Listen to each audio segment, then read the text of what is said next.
Microphones and headphones provided by Audio-Technica. To learn more, head over to audiotechnica.com.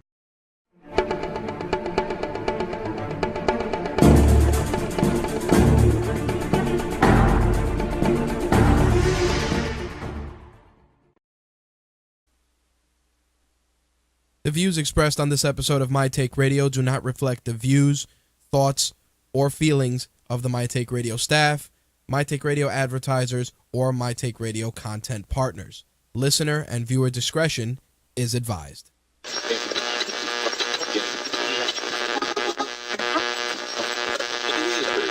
This coverage is live and uncensored, so if you have any small children present, you may want to have them leave the room.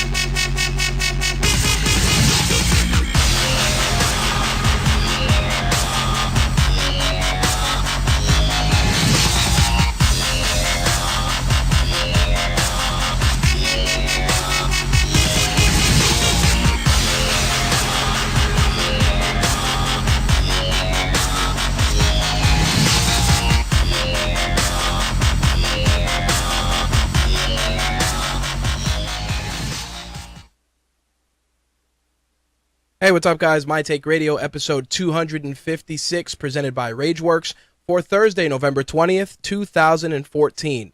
I'm your host, Rich, and our caller number is 347-324-3541. Again, our caller number 347-324-3541. If this is your first time tuning into My Take Radio is a variety show covering mixed martial arts, professional wrestling, gaming, and entertainment.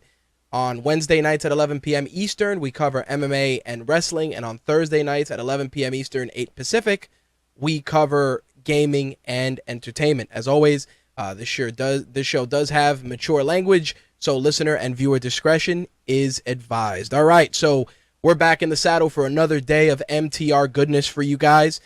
Just a quick reminder and a couple of things to get out of the way for those that didn't tune in yesterday. My Take Radio's broadcast schedule for the month of November is as follows. Next week, there will only be a show on Wednesday. Due to the Thanksgiving holiday, there will be no show Thursday.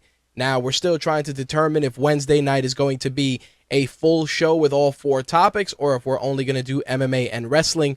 We'll see what happens. Maybe I'll approach you guys on it on our Facebook fan page or via Twitter, and we'll figure it out from there.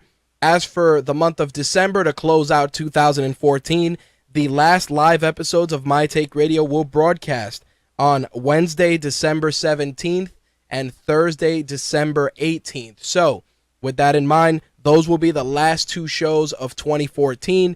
Obviously, the week after is Christmas, and the week after that is New Year's Eve and New Year's Day, so there will not be live episodes. So, those 2 days, the December 17th and 18th, will be the final shows of 2014. As many of you know, last night we broadcasted our MMA and wrestling show, and Quark and Blade joined us. They're also going to be releasing a brand new installment of The Buried Show, so be on the lookout for that this weekend.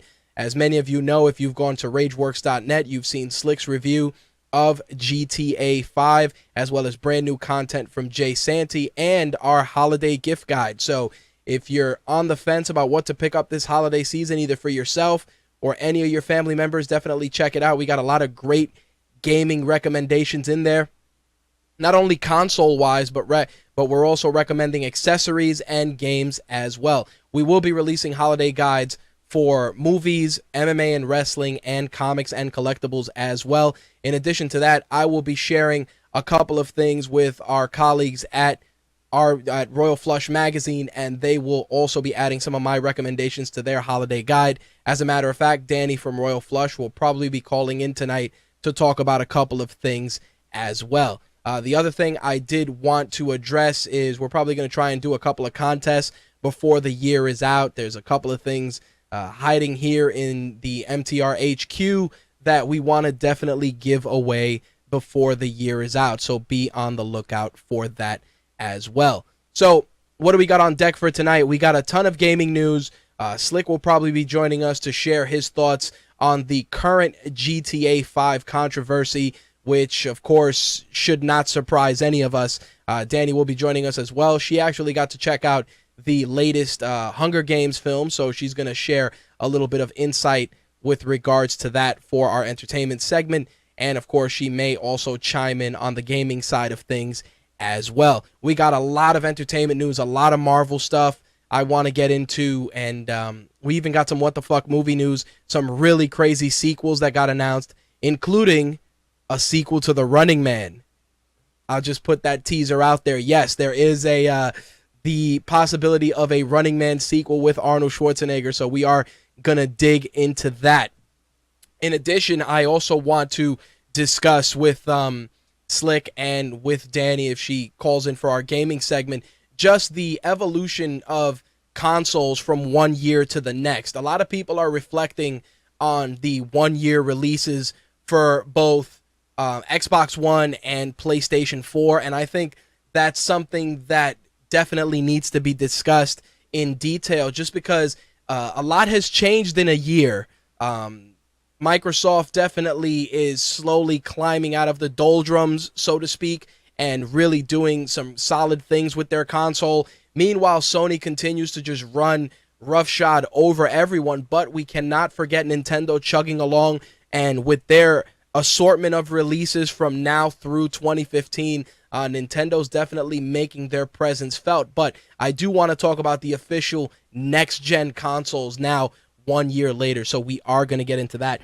I do want to share a monologue, and the reason I'm sharing this monologue with you guys is because of a conversation I had today with one of the guys that works downstairs in my building, and it was based on race, of all things. And the funny thing was that we were talking about race and how different ethnic backgrounds view not only gaming, but also entertainment. And of course, the first thing that came up was, minorities and Madden, and minorities and sports games, and the great lengths that they go to pretty much buy the same games over and over again. And, especially Madden. And the funny thing about it is that, we got into it a little deep, and I've come to a realization that even though we all try to escape the monikers and the labels with regards to whether we're based on gender or ethnicity, the fact is that there's just some things that we perpetuate on our own with regards to stereotypes. I mean, this is something we Slick and I have joked about, whether it's Slick's love of fried chicken, or my necessity to speak Spanish to anybody that is Hispanic in a setting outside of the office, etc., etc. You gravitate towards things that make you feel comfortable. And the funny thing is that I've realized that when it comes to gaming and entertainment, a lot of the stuff is very, very subjective. One great example is how minorities view comedy, or correction, how different ethnic backgrounds view comedy. And this is both gender-based humor, racial humor. Depending on what ethnic background you are, certain things are comedic for you. A great example is Daily News earlier this week. A couple of teachers were arrested for having sex with students. And, of course, everybody talks about it being rape and blah, blah, blah, and how, it's a crime and these kids are scarred for life. And then some of us were like, yo, why couldn't that happen to us when we were younger?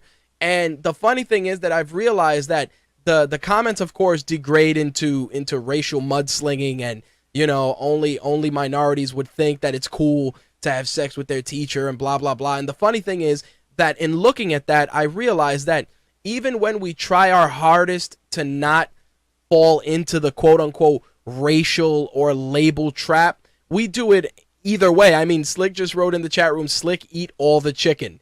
And, the fact is that we're always going to do what we feel is within our comfort zone. And even if that is falling into certain racial stereotypes or just falling into certain tropes, it's always going to happen. The only thing I can say with regards to that is that if you're aware of that and you acknowledge it openly, it doesn't feel as awkward or as strange. And the reason I say this is because, you know, it's one of those things like we had an incident here in New York City where a gentleman was on the train, and you guys have seen this video on YouTube with the guy in the 8-ball jacket slapping the chick, and people were like, oh, you know, of course it's going to be African Americans doing that, blah, blah, blah, it's going to be the blacks. That's the first thing. But the funny thing was that when you watch that video closely, you see that everybody is just entranced at what's going on. Hell, the guy that was filming it, you know, he jumped into the camera and yelled "World Star," but he looked Hispanic. And this is what I'm saying. Like, even as much as we try to not be part of the problem, we are in some crazy way. It's like the Madden thing. Like, going back to the Madden thing, people are like, oh yeah, you know, Madden is always going to be bought by the blacks. That's the first thing that somebody said. You know, Madden's always bought by the blacks. They're the ones that jump on it right away. And the fact is that it's not so much that, but it's the fact that, you know, people, that's what they're comfortable with. You know, African Americans, minorities, we're comfortable playing the games that are close to us for whatever reason. Look, I you know, I'm Puerto Rican. I should be playing baseball games. I should be watching Channel 47. I should be watching Channel 41. You know, Spanish language television. I should be playing handball because that's the kind of stuff those are the stereotypes we fall into. I should be playing dominoes. And let me be honest.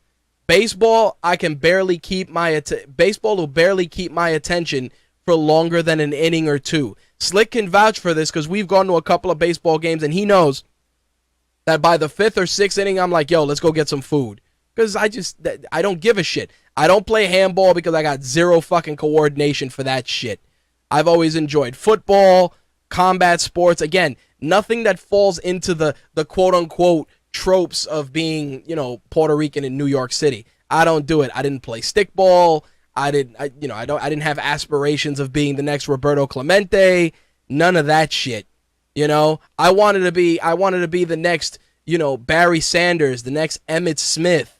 I wanted to, you know, that's the kind of stuff I aspired to be. I didn't fall into those stereotypes, but it's something that people expect of you, which was weird, you know. And we had this conversation for about 45 minutes, and at the end of the day, I said, listen, we're always going to play and we're always going to gravitate to the shit we enjoy the most. Occasionally, it's based on ethnic background or emotional significance, and other times it's just because we love to watch the shit or play that particular type of genre. It is what it is. But anyway, I wanted to share that with you guys because it really was, you know, I get a 1-hour lunch break, and our conversation ran about 45 minutes, and it was just so weird, you know, because I didn't expect. Number one, I didn't know that the guy was a gamer, and I actually had a gaming t-shirt. He's like, oh, you know, what'd you think of that game? And I was like, oh, shit, you know, I didn't know you played. And he was like, yeah, you know, and, you know, we kind of dug into that for a little bit, and it was just surprising, not because, again, I didn't expect this guy was a gamer because he was a little older than I was, totally different profession, just didn't look it, didn't acknowledge it, but he knew his shit, which was pretty damn cool, I do have to admit. But anyway, let's get into this week's gaming news because there's a lot to discuss, and like I said, we're going to dig into certain things, and I do want to discuss the next-gen consoles 1 year later, so let's get that ball rolling, shall we?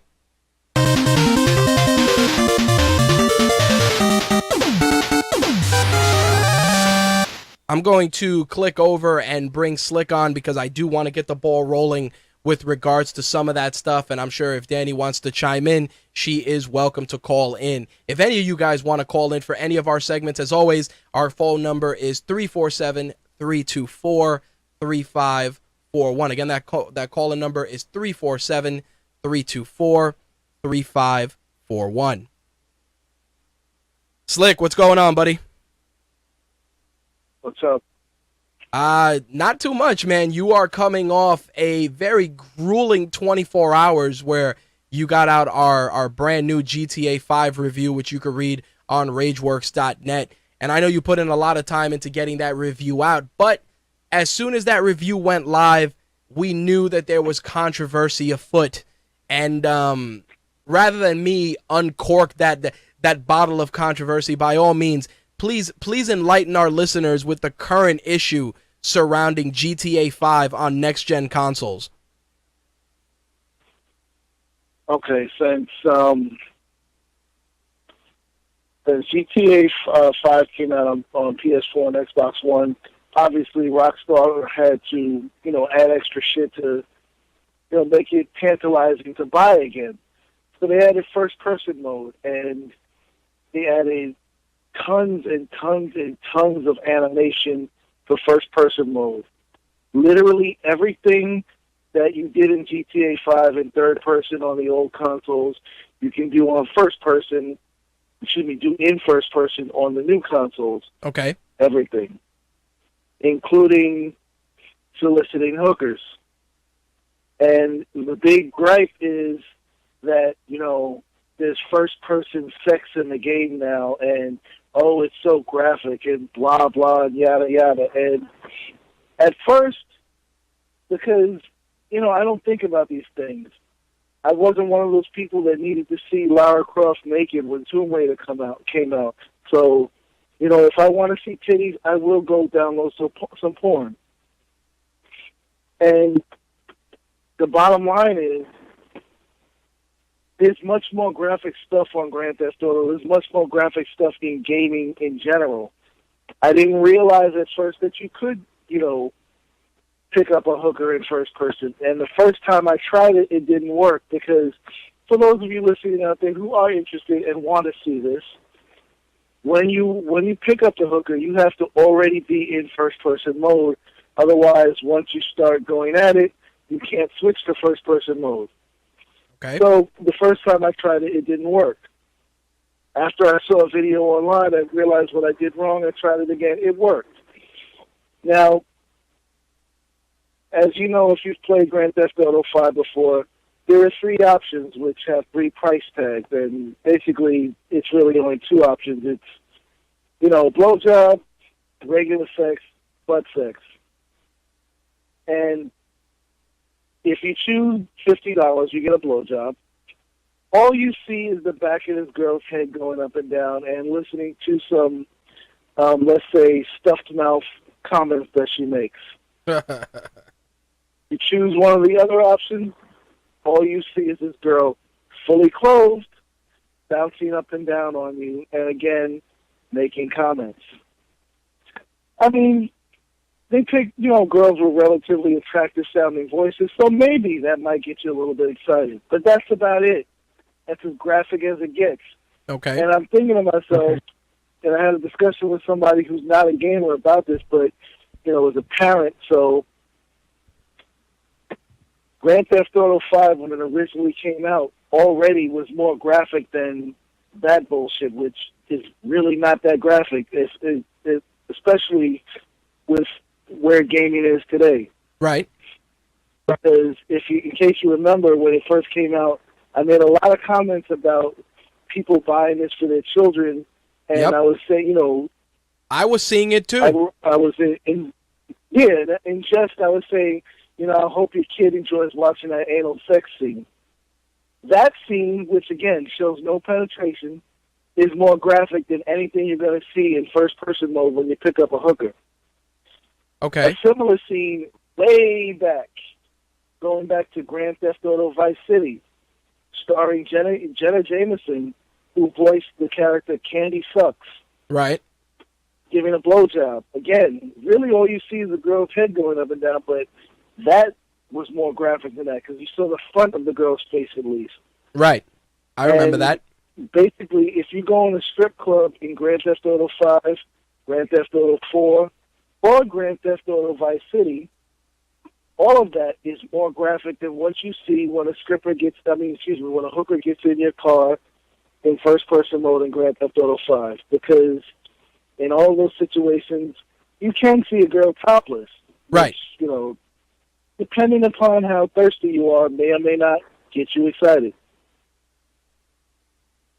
but it's really not that big a deal because that's only in story mode that, you know, you can see a girl topless. When you go online, Rockstar, you know, had the brilliant foresight to realize that regardless of the fact that no matter what version you play, the game is still rated mature. It is not for children. That's right. That asshole kids will be playing the game because their parents will buy it for them.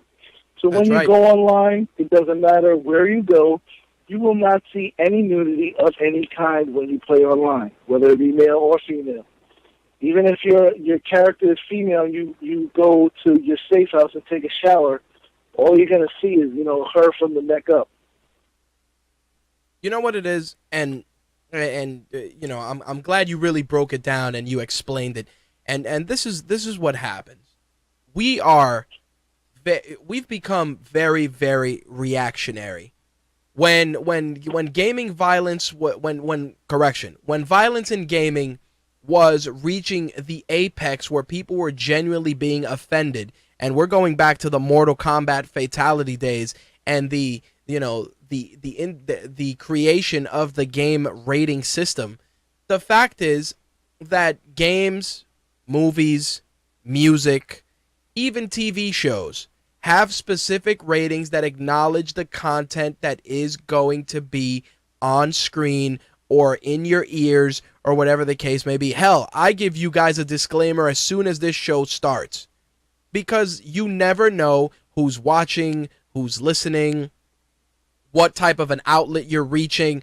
But I also have to throw it out there that people need to accept responsibility for this stuff. It's like the game is rated M. You don't want your 12-year-old kid playing it, then you as a parent should make sure to read, oh, this game's rated M and you're not 17. Or whatever the case may be. In addition to that, Grand Theft Auto, for as insane and over the top as it is a simulation of real life. Criminal or otherwise, it is still real life. I mean, obviously there's plenty of fantasy in there. You're not going to drive a car off a bridge into a boat and the car explodes and, you know, obviously you can swim away with minimal damage. Obviously in the real world you're fucking dead.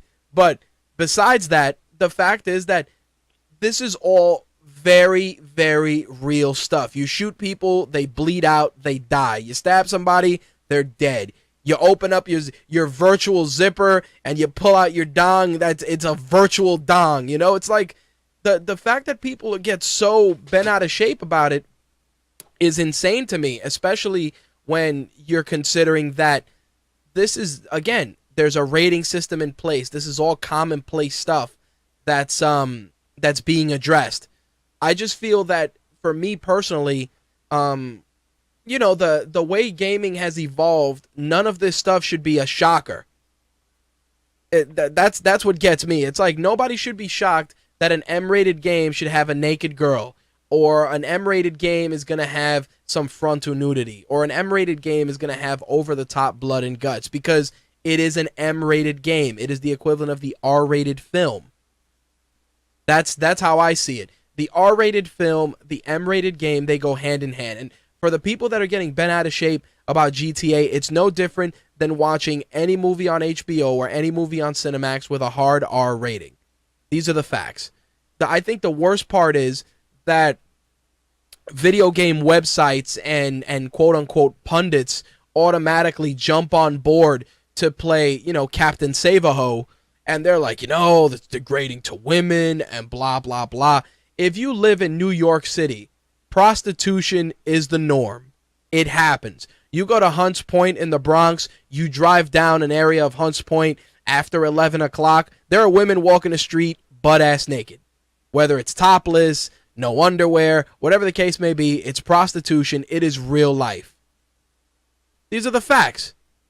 People, I don't understand how people automatically jump into this defense mechanism where any of this stuff is shocking. Because again, there's a rating system in play, and that is the nature of the beast. I personally don't understand it, but I want to bring Dani on board just to get just a female perspective, because even and again, this isn't even about gender at this point, but Danny may view it a lot different than I view it, not from a oh my god I'm offended, but from a this that just a different spin on things. And of course our very own Slick will also add to that as well. Hey Danny, what's up? Hey, nothing much. How's it going? Welcome to the party. We got a GTA controversy on deck. Of course, everybody playing, like I said, playing Captain Save-A-Ho. Oh my God, nudity, all this crap. Like we haven't been here before. And I wanted to bring it all, kind of throw it in your court, just because you also are part of the gaming community. If you want to use the game journalist label, you are entitled to do so. Me personally, I'm just opinionated pundit. But either way, where do you stand on that? Because in your case, we've seen and we've talked about a litany of games that have been good, bad, or otherwise. And sure, GTA has its fair share of flaws, but Saints Row was just as guilty back in the day of having a lot of that shit too. Well, even go back to Leisure Suit Larry. Like, yep, that was pixelated, and they got naked and did stuff too. What was different back then to today? Well, I'm glad you bring up Leisure Suit Larry, because that was, I think, one of the first games that me, just being a degenerate kid, wanted to play. Just because I knew what was involved, I knew what it entailed, and that's what happens. I mean, obviously I got found out, and my mother's like, "What are you playing?" And that's how it went. But the fact is that we have the rating system in place, we have the safeguards in place to ensure that none of this stuff should be quote unquote shocking. Am I wrong? Yeah, and even when you purchase a game at like Best Buy or GameStop, they ask for your ID. So if anyone that is like not expecting to see this content and is like, "Oh shit, I just saw it, like I can't believe it," like, it's Grand Theft Auto. What else were you expecting? Well, and even still, taking it a step further, like I said, as a fellow New Yorker, we see crime and terrible shit on a consistent basis. GTA just amplifies that. Yeah, we're a little desensitized to it. Right, but on top of that, GTA just amplifies that a little bit, to an umpteenth degree, to a higher level. I just don't get where people have this mock rage or just this mock annoyance that, it's Rockstar trying to get over and trying to grab headlines. And it's like, it might be Rockstar trying to grab headlines, but guess what? Rockstar's in the business to make money. You think that they're bothered because people are bent out of shape because there's first person sexual favors? On the contrary, every article that's cranked out by every website, from the Polygons and the Kotakus to the 2-bit site that's built on Blogger or on Squarespace, it doesn't matter. The fact is that they've won and they've played everybody.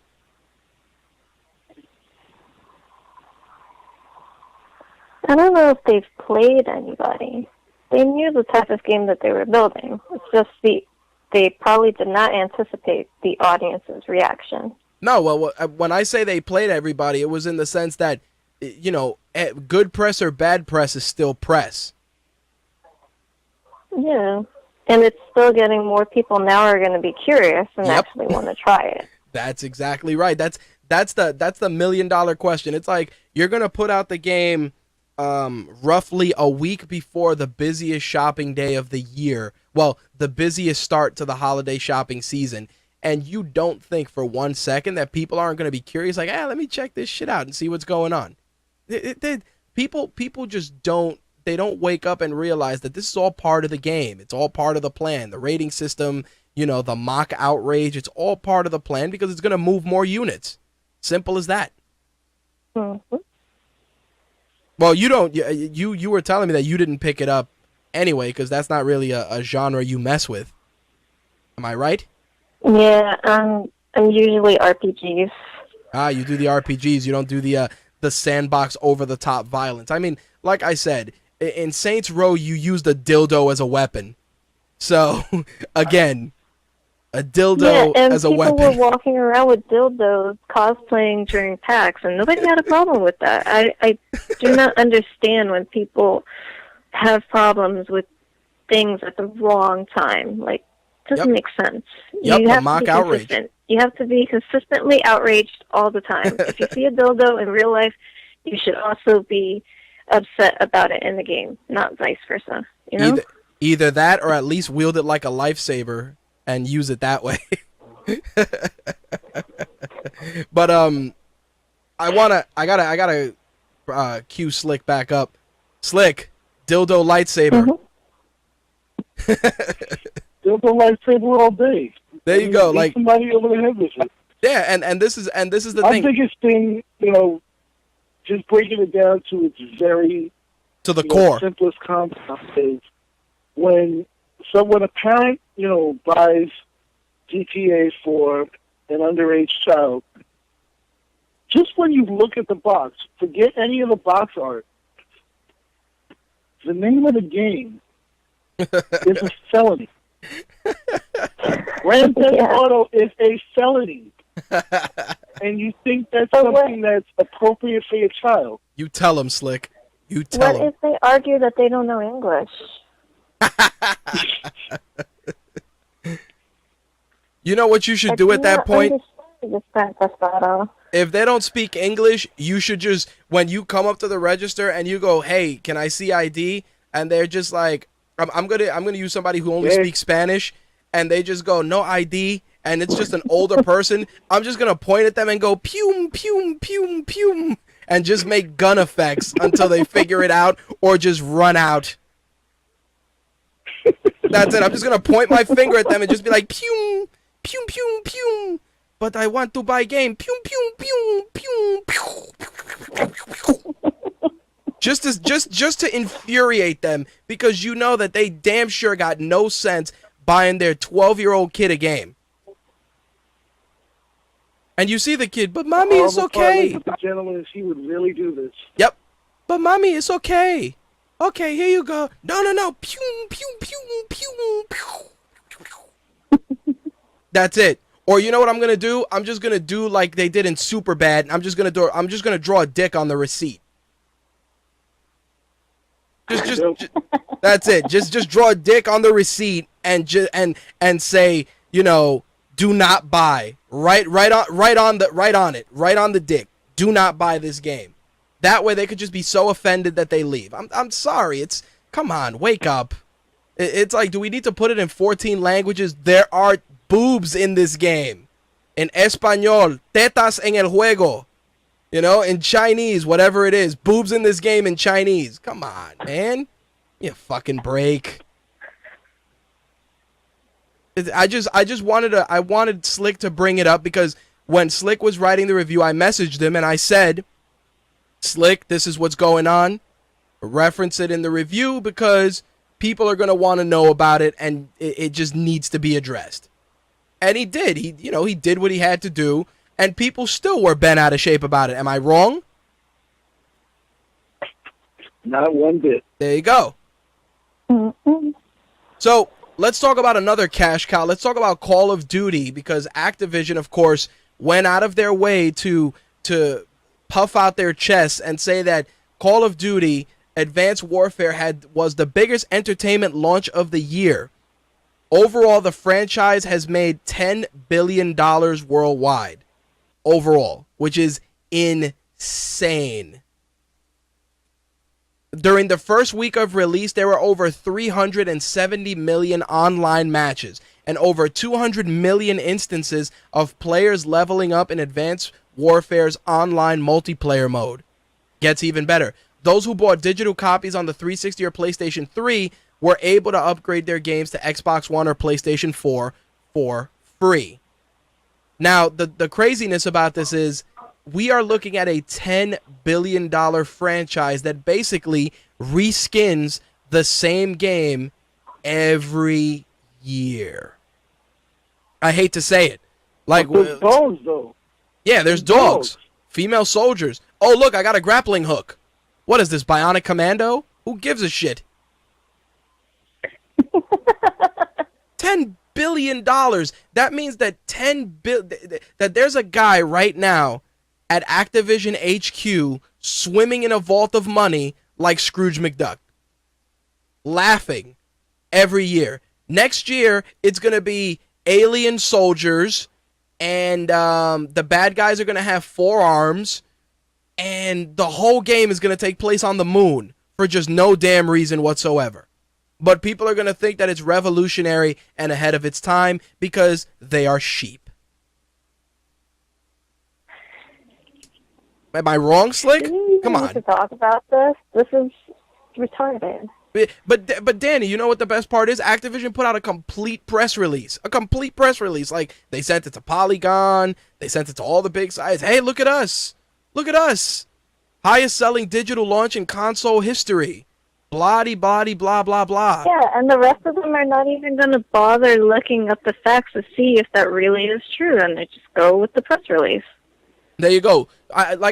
Listen, 370 million online matches, that's pretty serious. Don't get me wrong. I'm not downplaying the success of the game because the game truly is successful, but I just hate when people try and add that it's revolutionary or game changing. What? Because I'm shooting a grappling hook and jumping off a building? Get out of here. It's Titanfall 2. There you go. They didn't want to call it that. Titanfall 2 Electric Boogaloo. That's what it is. Yes. It's ridiculous. Nobody fact checks this stuff. Dark Helmet said it. Danny's right. Nobody fact checks. Oh, really? 370 million people? No, Great. they just go by press releases and think that that's okay. And because Polygon put it up there, Kotaku put it up there, it has to be accurate. Yep. I looked at it and I just said, here we go. And the best part is that when Activision puts out these press releases, they're like, yeah, this is just as good as Avengers and, you know, the Hollywood blockbusters. We're competing on that same level.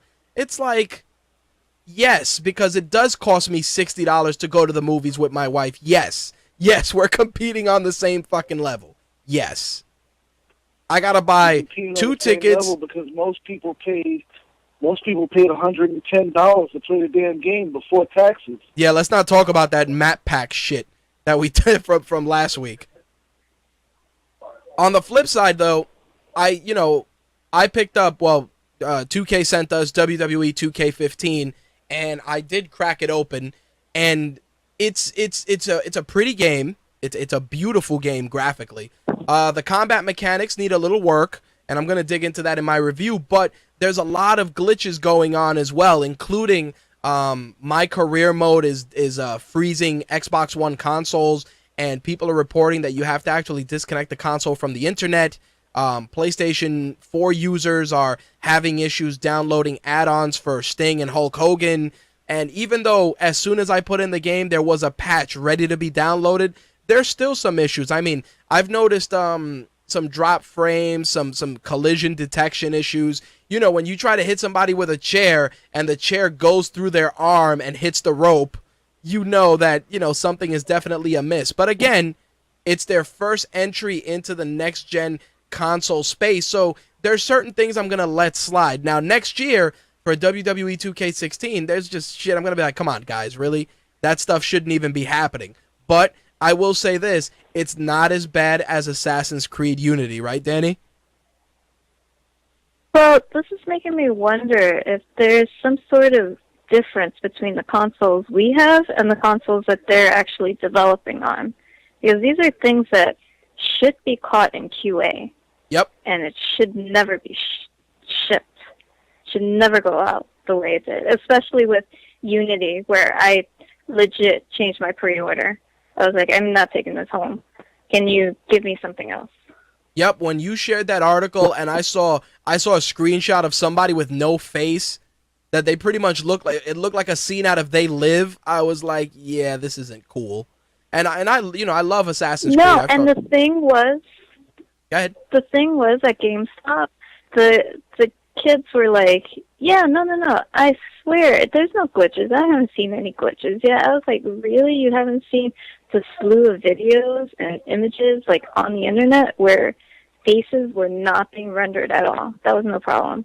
No, I didn't see that. So my problem was I got stuck in Infinity. Oh yeah, that's great. That's exactly what I want to do in a game. I want to be floating for fucking ever. Yep. That's what I want to do.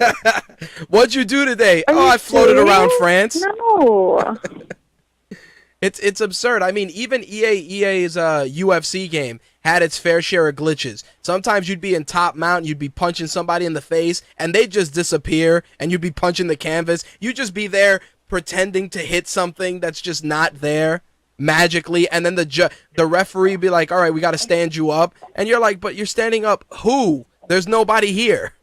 So, you know, there's a lot of incomplete and really, really just botched stuff that these guys are putting out, and the best part is no one is safe. Assassin's Creed's not safe, WWE 2K15 isn't safe, etc., etc. Everybody's botching all these games. Well, I still have to play through the Master Chief Collection, but I haven't heard problems about the campaign. But I've only heard about the servers. It goes without saying. Of course, there's going to be like problems with the servers for multiplayer. Of course there are. They haven't figured out how to do that properly. Yeah, well, you know, servers, here's the funny thing. As soon as I see people on Twitter complaining about servers, I go, you've had the game a fucking hour. Shut up. Tell me about servers a month from now. I don't want to hear about servers. You bought the game Tuesday and Wednesday at 3 a.m. Yo, man, the fucking servers are down and nobody's here and I got kicked out of a match. Shut up. You are a boob. Simple as that. Oh, that was another thing with Grand Theft Auto. People got the game before the actual launch. Yep. And are trying to go online. They're like, I couldn't transfer my stuff. I can't go online. Everything's going wrong. Rockstar, you gotta fix this shit. And I'm like, first of all, I'm reading this from the Rockstar support page. I'm like, bad grammar, swearing, and general stupidity. That's the way to get yourself helped. Yep. Lots of help there. And it's like the next day, I'm not saying it was perfect, but already you can see a substantial improvement in the online. I'm like, the shit just started. Give it a few days. Yep. You know what I've been loving? The people that have been bitching about the the games that they pirated on PC, and the PC developers are just breaking the games, and people are just outing themselves. Hey man, this game, the level just like disappeared. And the guy's like, yeah, well, you shouldn't have pirated the game. I didn't pirate the game. Right. Love that shit. All week that's been happening. What was the game that people pirated? They did Far Cry. I know there's a glitch with Far Cry that's pretty big. Couple of Steam games that people have tried to do some stuff and the devs have put things in there. I know that The Sims 4 has some pirate protection stuff too, where like everything starts getting like pixelated out or some shit. It's just craziness. At this point, you got to realize developers are getting smarter, because you know what? Most of those developers were us. You know, all of us that used to copy PS1 games with a burner and, you know, CD burner XP and all that shit. Guess what happened to us? We grew up. So everybody after us that tries to pull that shit, we got something for you. It's a miracle you don't have a dancing baby from Ally McBeal in the fucking game. Could you imagine that? That'd be fantastic. Just a dancing baby just dancing on your screen. Or, you know what's good? I'm going to make that an Easter egg on my websites now. Oh, that'd be fantastic. You know what would be better also? If it's a pirated game and you hit start, you just get rickrolled. As soon as you hit start, Nice. Never gonna give you up, and just like, fuck! I'm telling you, those are the kind of anti-piracy measures that we need, because what's happening is the generations after us, they think, oh, you know, we got better technology, we could bootleg shit better, and it's like, hey, guess what?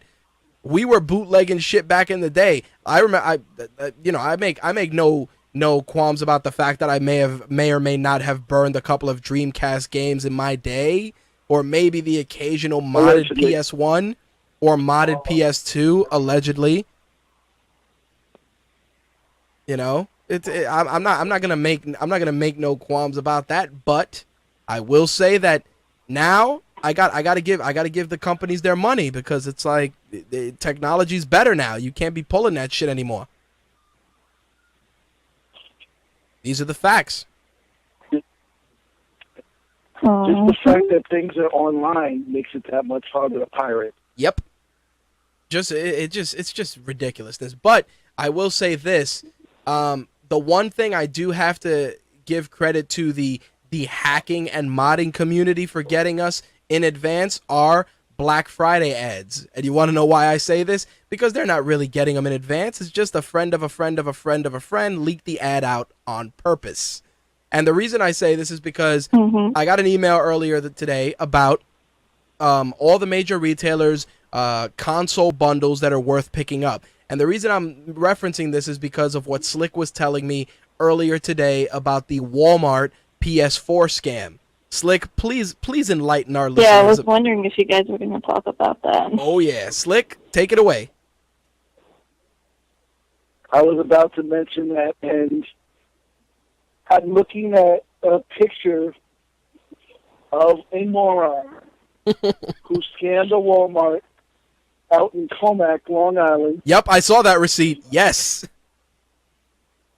It shows that the price of the PlayStation 4 was $89.99, and with tax it came to $97.76. So yes, you got yourself a shiny new PS4 for under $100, and your picture shows plenty of information where Sony could contact that Walmart, basically do some backtracking and figure out who you are.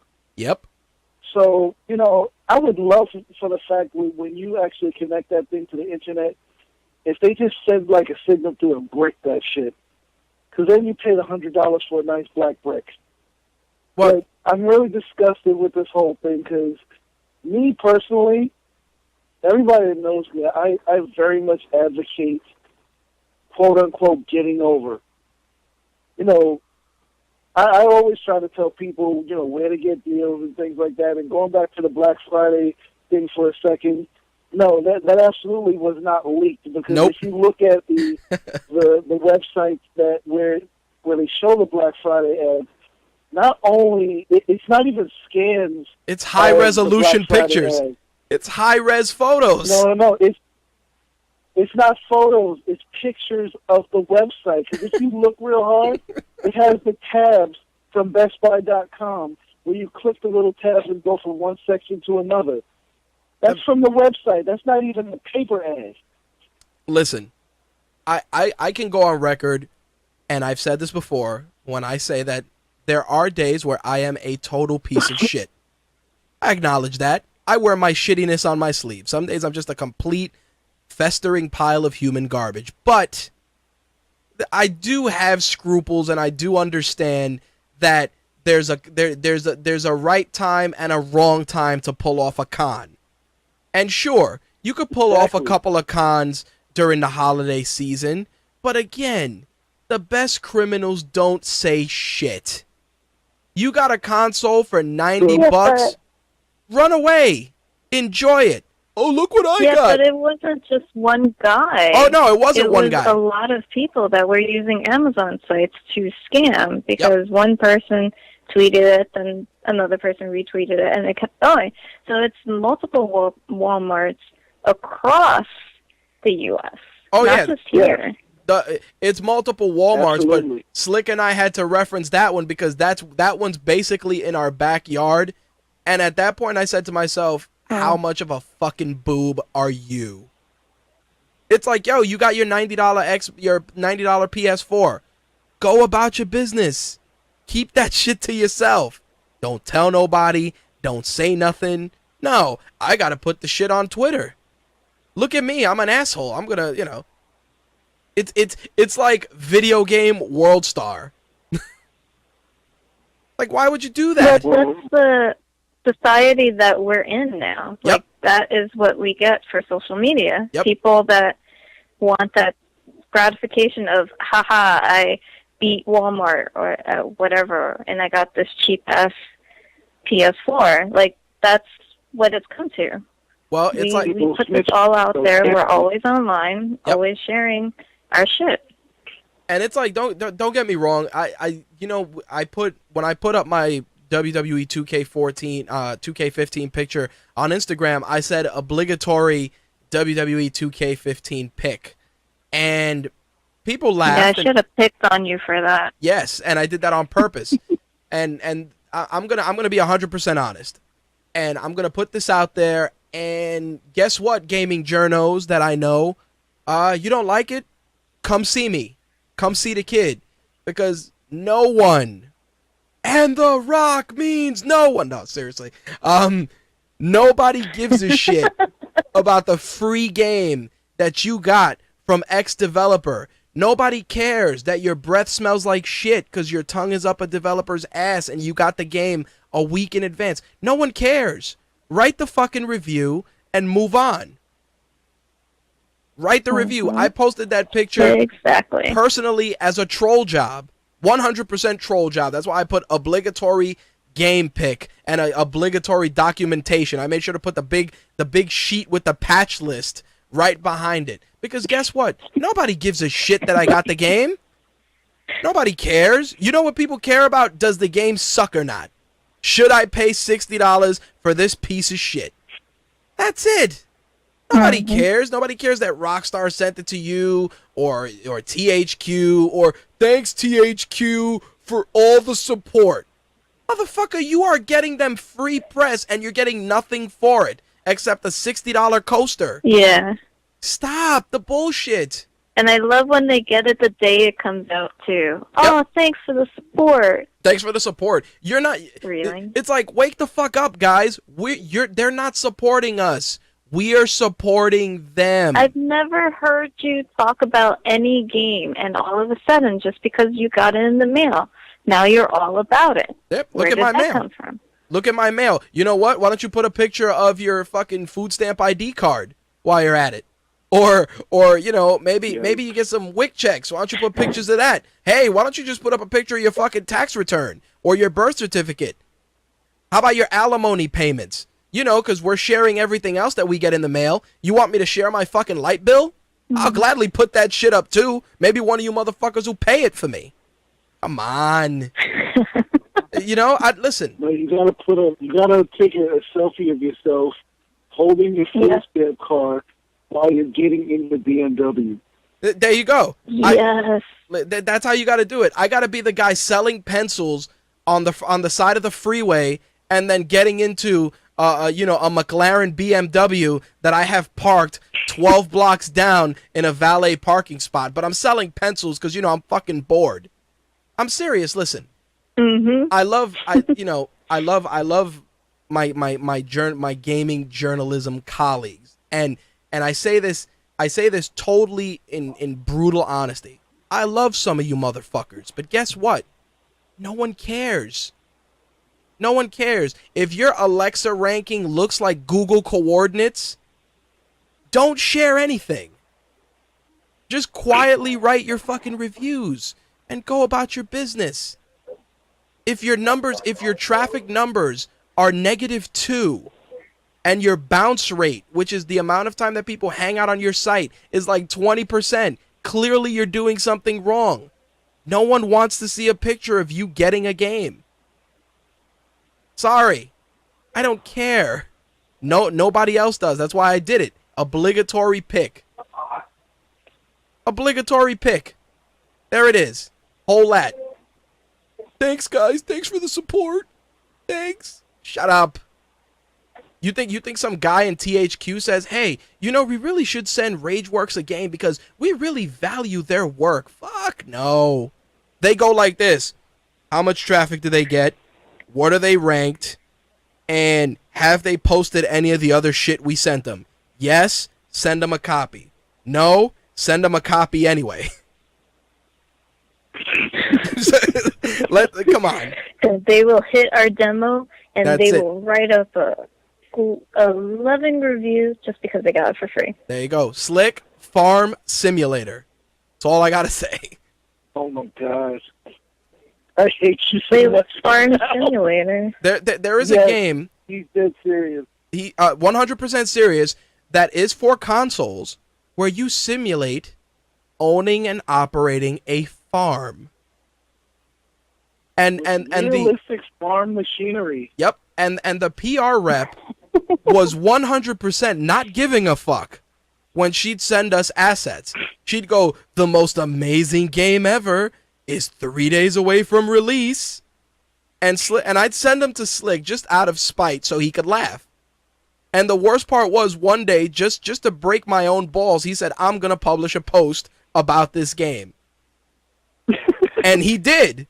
And people were like, "Yo, have you motherfuckers lost your minds?" Nope. That's what they sent us. And who knows, maybe we need to play Farm Simulator in order to get Halo next time. Because maybe that PR rep... Wow, it has actual farming brands, too. Jeez. Danny, I kid you not. Farming That's what I got. Simulator 15. Discover the new generation of Farming Simulator. Oh, I Titanium think it Atom. it's on the 3DS. Yes. And Vita. My body is ready. I am ready to grow some corn. My nipples are hard for growing corn. Come on. Give me a break. But I wanted to put this out there for our listeners so that they can understand that it's not all fun and games. It's not all of us just every day we open our mailbox and there's a magical glow like Marcellus Wallace suitcase in fucking Pulp Fiction. Some days we open our mailboxes or we open our emails and it is complete festering shit.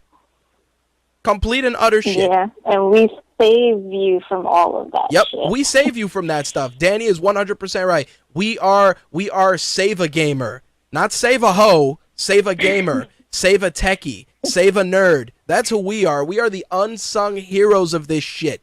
We endure the farming simulators or the truck or the semi-truck driving racing games, right, Slick? We endure, and Danny, I'm not kidding on this title, Trailer Park 3 Double D. I gotta Google that. Yeah. And I felt bad because Slick said, "I'm going to review it." He reviewed it honestly and forthright. He was like, "Hey, listen, the game, I'm trying to find something right with it." Because it's the least we could do. It's like, hey, we get the game. We're going to try and find something that it does right. Something. Even if it's only the instruction manual, that's something. It's still something. But, you know, sometimes we got to be honest. That's why I say I'd rather us be respected and appreciated for telling you, hey, this game is going to be shit, versus lying. Because nothing is going to be accomplished. What, an extra 5 people are going to read that review? For what? Yes, Danny, that is the game. Trailer Park, sorry, I Only looked up King. $1. It is $1. Trailer Park King 3 Double D.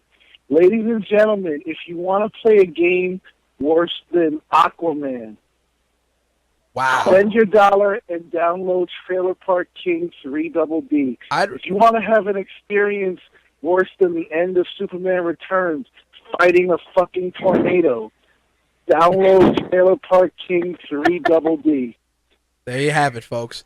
But I gave that game a one star because I can't give it negative stars. there you go. Well, somehow it has 3.5 stars.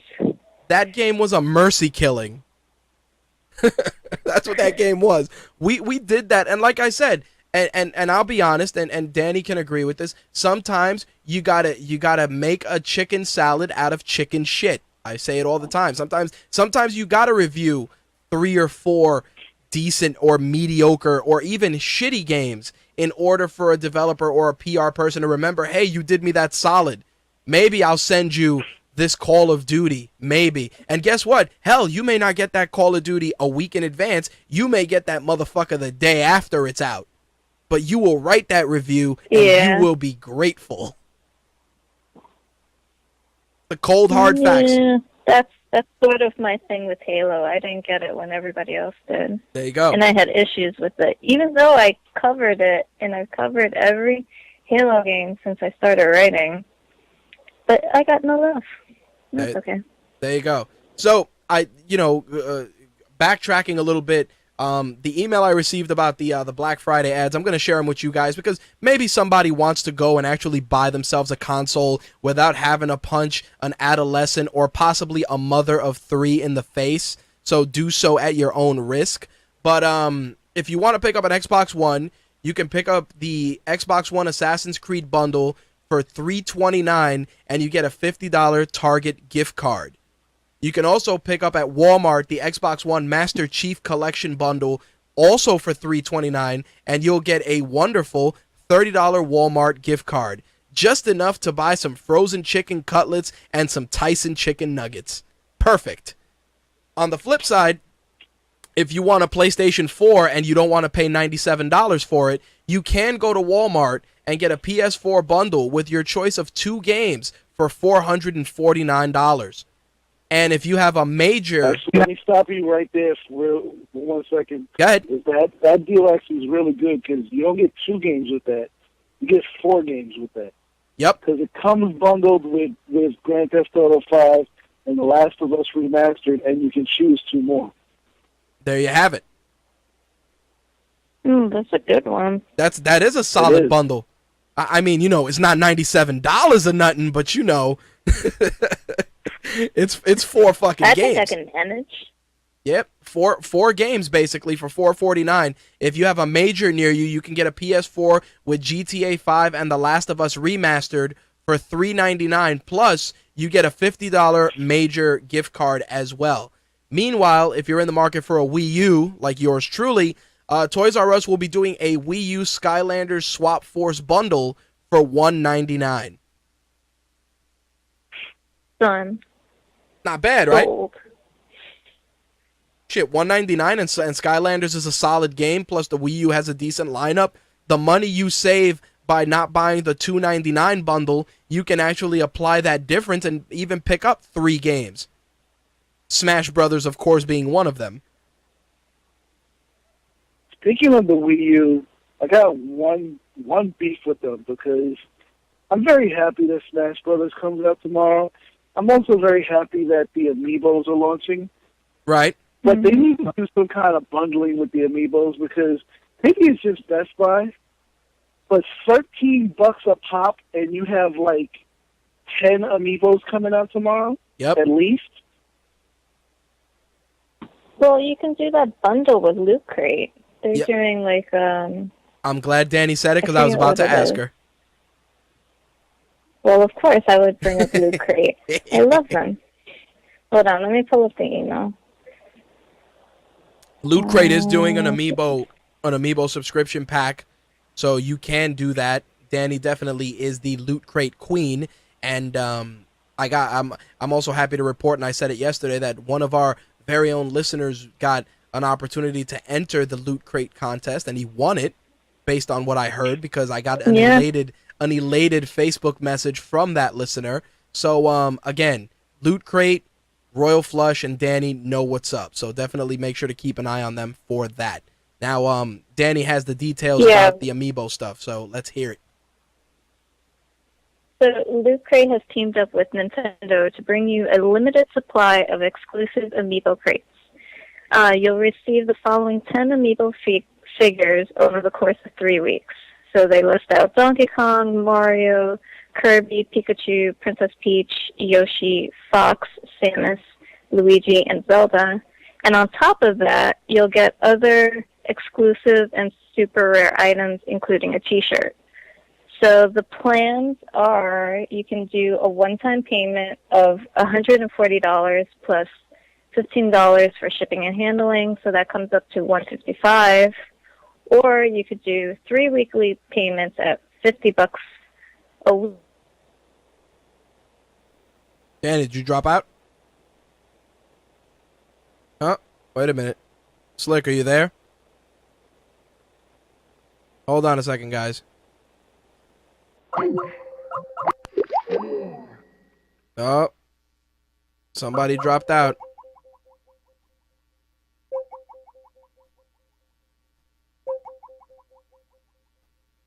Hold on a second, guys.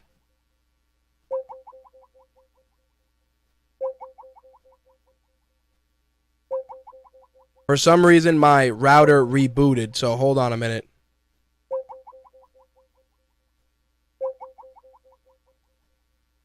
Big shocker there. Hold on a minute, guys. I know that the browser and the internet connection rebooted. Slick, are you still there? Nope. Guess not. Hold on a minute. Slick. Interesting.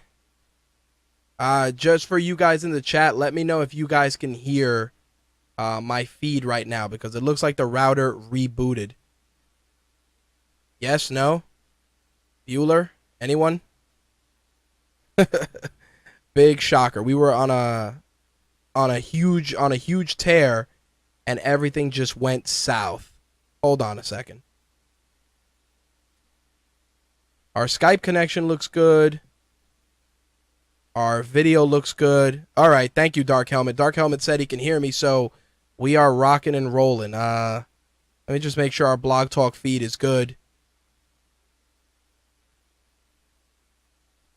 Slick, I'm going to dial back into Blog Talk Radio because it looks like our Blog Talk Radio feed went down. And hold on 1 second and we can get that squared away. Bear with me one moment.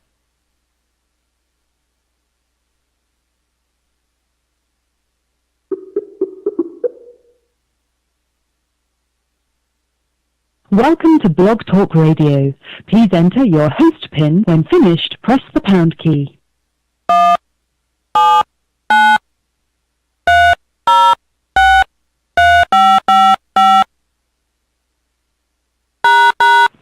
To start your show now, press.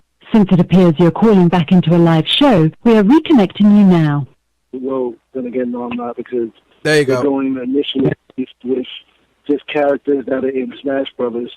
I was gonna say, where's the Mewtwo amiibo? But Mewtwo's not in the new Smash Brothers, at least not as a player. Yeah. Mewtwo is actually going to be paid DLC for UK Smash Brothers owners, and for the US, I don't think that it's going to be paid. I'm not 100% sure, but I will say that they will be doing a Best Buy exclusive amiibo. So if you're a fan of Kirby, you can pick up the Meta Knight amiibo, which will only be available at Best Buy in 2015. GameStop is going to be getting... I said that earlier. Yeah, GameStop is going to be getting Shulk from Xenoblade Chronicles. That's going to be GameStop exclusive. So it's going to be very interesting as these new amiibo figures come out, that they, certain retailers are going to scoop up certain key characters. But I will say this, I think that the Loot Crate deal is a solid way to go. Otherwise, you're going to be stuck paying $13 a pop because Nintendo's not going to give away something that's quote-unquote so revolutionary for cheap. Not yet, at least. Yeah. And you're going to have to hunt them down, because I'm pretty sure they're going to be limited quantity to try to pump up demand or whatever to start Absolutely. hysteria. Yeah, Nintendo's good for that. I mean, we can talk about countless console launches where, there weren't enough units. And people, I think that one of the best examples was the Wii and the Wii Fit when it first came out, that you had to hunt and peck, and you had to pay pretty much somebody at Best Buy an extra $20 just so they can tell you when they got a shipment in. Well, the best thing about the Loot Crate deal is the free swag. If Nintendo is smart, which I would say they are, they'll find at least one retailer to do pretty much what Disney has done with Infinity at Best Buy, where there'll be like a whole section where you just see the characters, and maybe even have like a display where you can scan them and it just shows you the characters. Because when they do that with the Infinity display at Best Buy, that's awesome, that you can just take the package, put it on the stand, and then it shows you like what you can do with the character.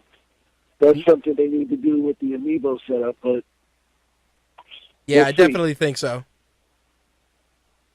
I mean, the one thing that I feel really worked out is the fact that Nintendo knew that they had a bona fide winner on their hands when people were just like, yeah, I'm gonna buy this amiibo, I'm gonna buy that amiibo, I'm picking up this dude, I'm picking up that dude. I mean, if I were really into it, I mean, the only amiibo I'd probably pick up, well, I'd pick up two of them. It would probably be Little Mac from Punch Out and Bowser, just because Bowser's one of my favorite characters. So those were pretty much the only two I would pick up out of that entire thing, unless they started, unless they did like Sonic or Knuckles, which, that works too.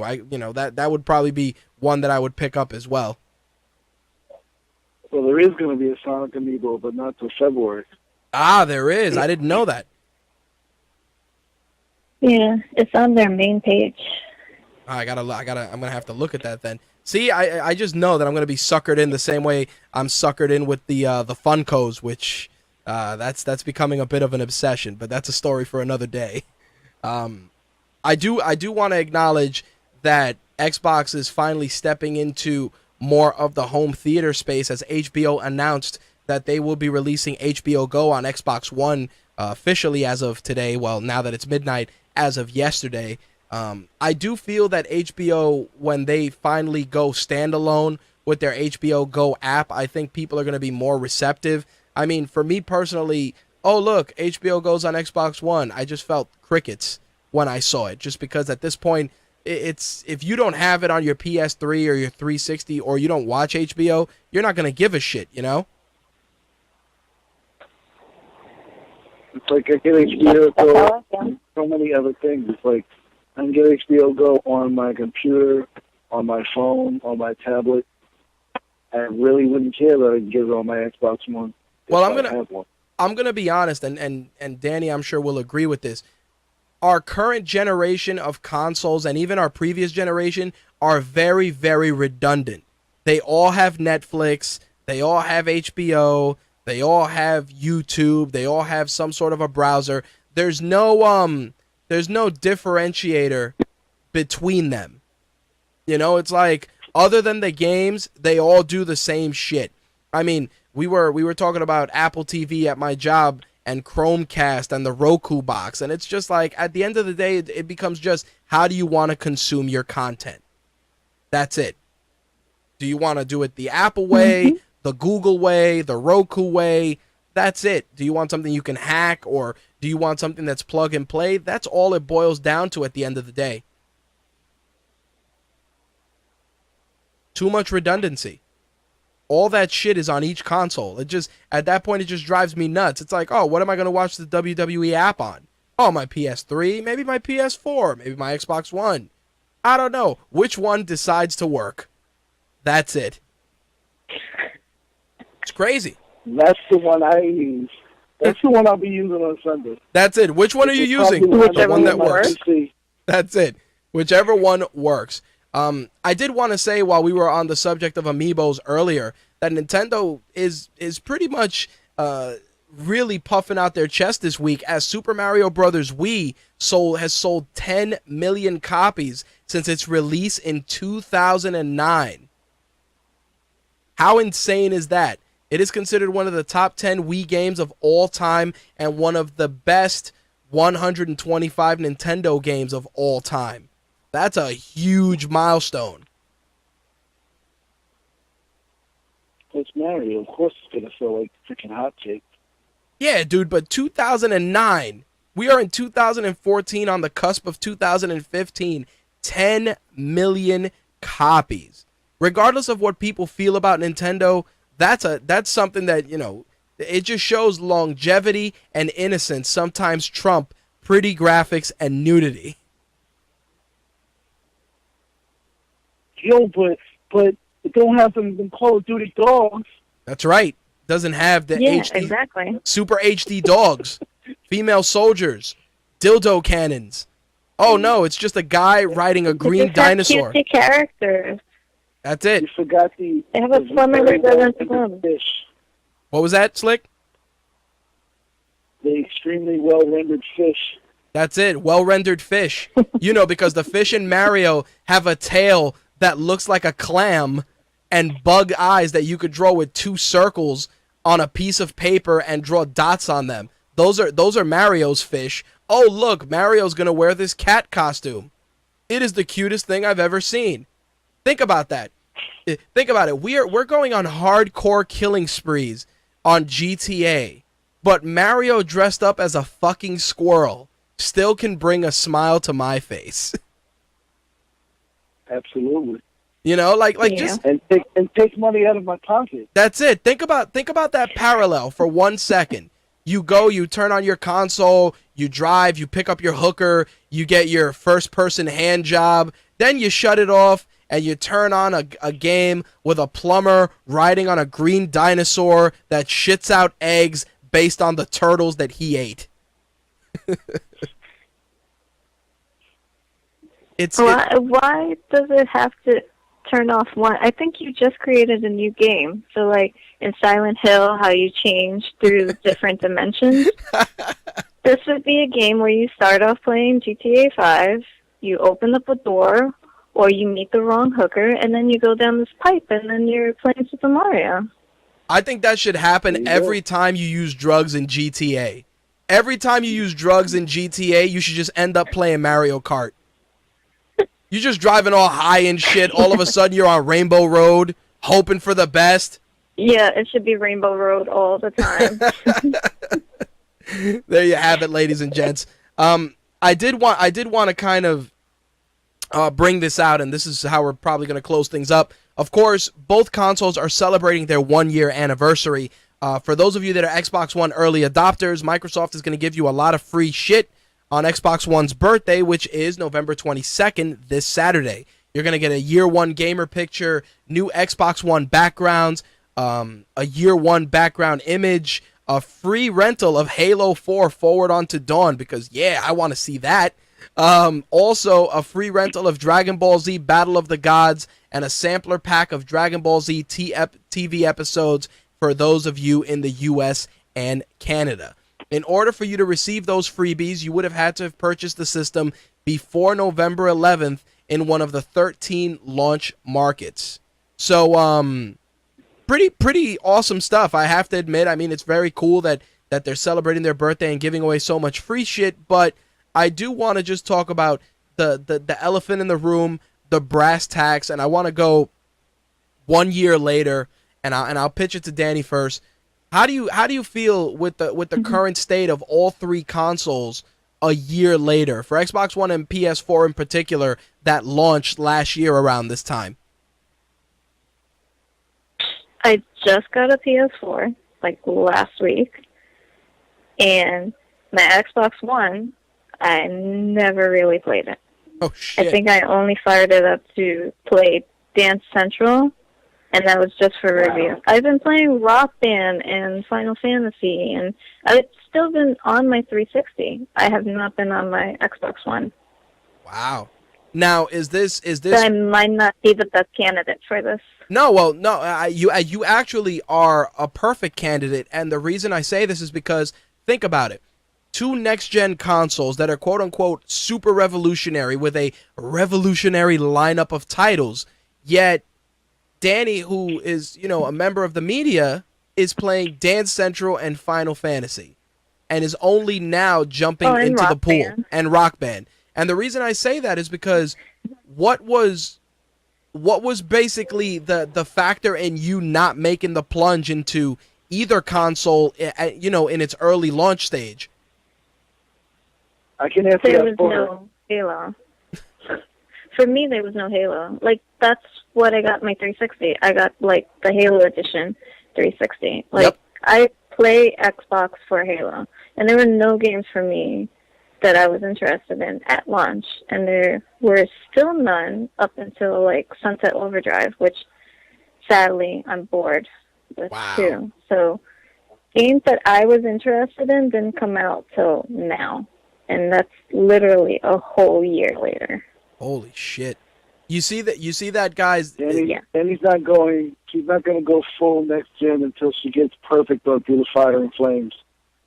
That will never happen. Unless I could do it vocally, then maybe. Look at that. Just a nice insider reference. I gotta put this out there, and for me, and before I toss it to Slick, I've made the jump to next gen gradually. And I've said this numerous times on air. I needed at least 2 games to get me into a next gen console. In this instance, it was Killer Instinct, and inadvertently, it was Titanfall because it came with the console for free. Plus, they had priced it at an attractive price point that made me want to make the jump. Xbox One pretty much broke my next gen cherry, and still, I mean, I haven't bought a ton of games for it because the caliber of games that I'm into, or the genre of games I'm into, just hasn't been fully filled out with titles that make me just want to go and open up my wallet. On the PS4 side, I definitely have to thank my ultra supportive wife who never sleeps, based on me playing all this shit, for actually buying the PS4 for me.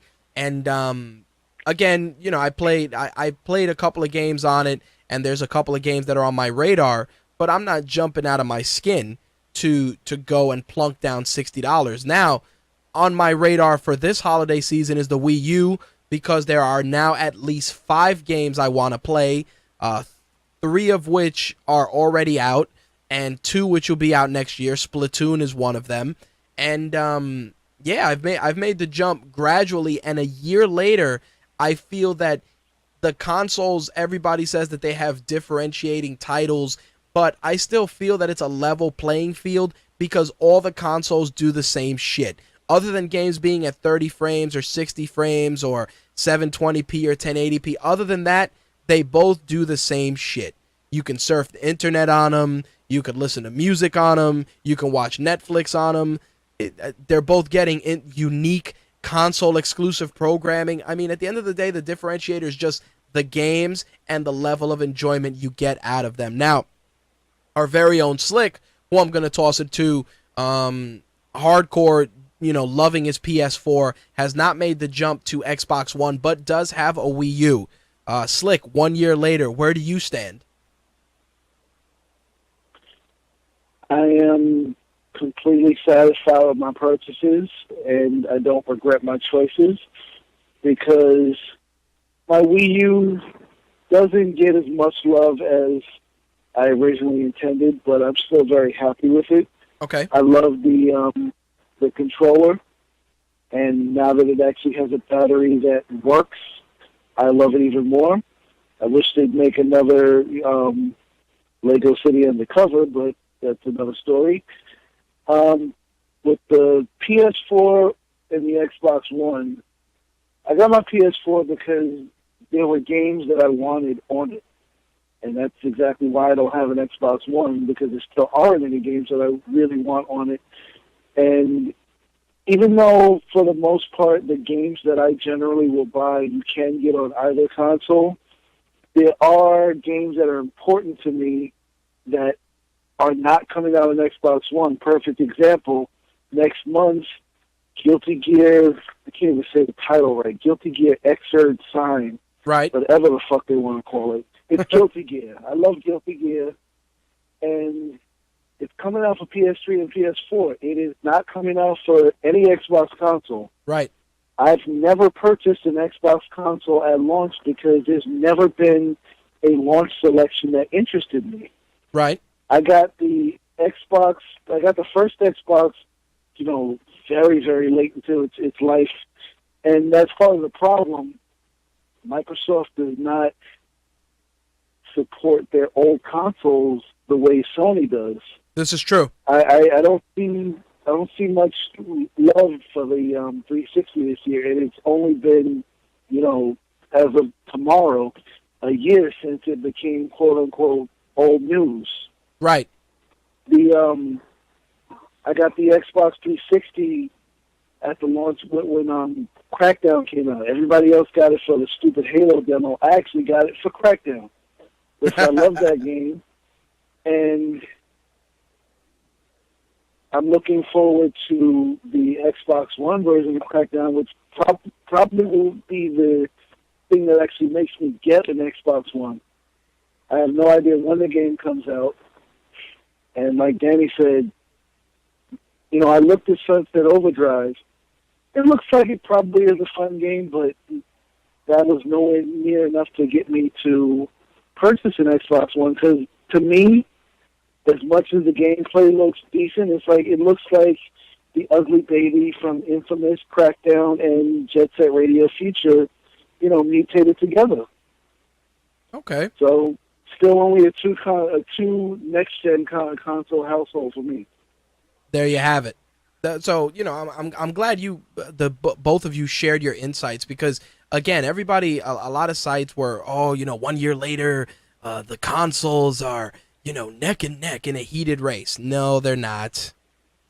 It's like no, they're not.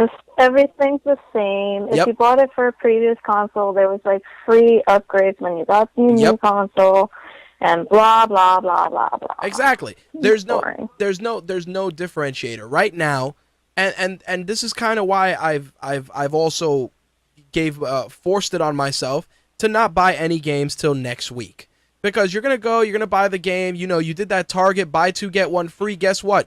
That $120 that you spent, you could have easily spent $50 next week. Simple as that. Oh, they're not going to have it in the store. Really? I walked into a store on Black Friday at 5 o'clock in the afternoon, and we have a strategy. My wife gets on the long-ass Best Buy line, and I run through the store and grab all my shit. And I got Assassin's Creed 3 for $19.99. I got Saints Row 4 for $19.99. I got a whole bunch of $8 Blu-rays at 5 in the afternoon. 5 o'clock, folks. I didn't have to go and punch an old lady in the face at 3 a.m. Didn't have to do that. 5 o'clock, sauntered my ass in there and got my shit and saved a ton of money. Or do one better. Wait till Cyber Monday and just buy all the shit online, unless you want that instant gratification, unless you want to smell like funky underarms and baby powder and, Avon and terrible colognes and, cool water. If you want to smell like all that on your clothes, knock yourself out. Feel free to jump into the trenches. Sad but true. Well, Go ahead. I think I am going to run out and get Smash Brothers tomorrow. I'm not sure if I'm going to get Pokemon tomorrow, but I'm definitely going to get Smash Brothers tomorrow. Ah, yes, you are a Pokemon master. You've pretty much played almost. You just reminded me. Uh-oh. Danny will also be running out tomorrow.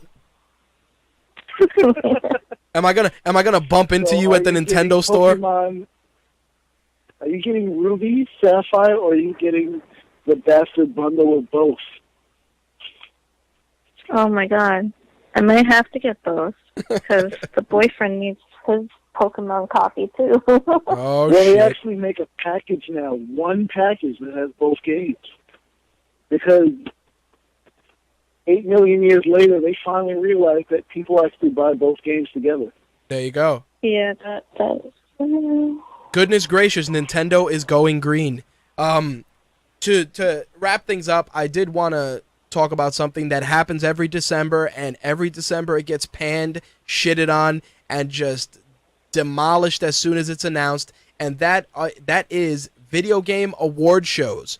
For those of you that are well versed in video game award shows, you know that 9 times out of 10 they end up giving something very terrible on Spike TV that ends up being pretty much every developer with a deep pocket, pretty much, blowing themselves on national television to show you non-in-game trailer footage that they hope will convince you to buy games either during the holiday season or after the holiday season. But it looks like Jeff Keighley is trying to change that by creating a more serious gaming award show, which they're going to try and stream it live December 5th in front of a live crowd and also in front of obviously a live studio audience, and of course you're going to get all the heavy hitters: Activision, EA, Konami, Microsoft, Nintendo, Rockstar, Valve, Sony, Ubisoft, and Warner Brothers. Now, he's actually trying and to you can fund buy this. tickets, actually. Yep, $45, and the guy's trying to fund this Yeah. himself. He's bankrolling it, and he's trying to sell sponsorships. And I bring this up because the gaming industry has, over the last 10 years, truly evolved into a genuine art form. There's some beautiful games out there. There are some talented and amazing individuals that should have their talent showcased and acknowledged on a higher level. It shouldn't just be, Yoshi's Egg 226 on Twitter telling a developer, "Yo, man, your fucking game rocks, dude." No, it should be something recognized, something correct, not something that's littered with scantily clad booth babes and terrible new rock music or shitty hip hop that you can only listen to on 10 of the major stations in your area, but genuine awards given out to genuine hardworking developers. I think we need that. I think it's something that's sorely needed, because if it's one thing that gamers are always going to be associated with is exactly what Slick put, lifestyle.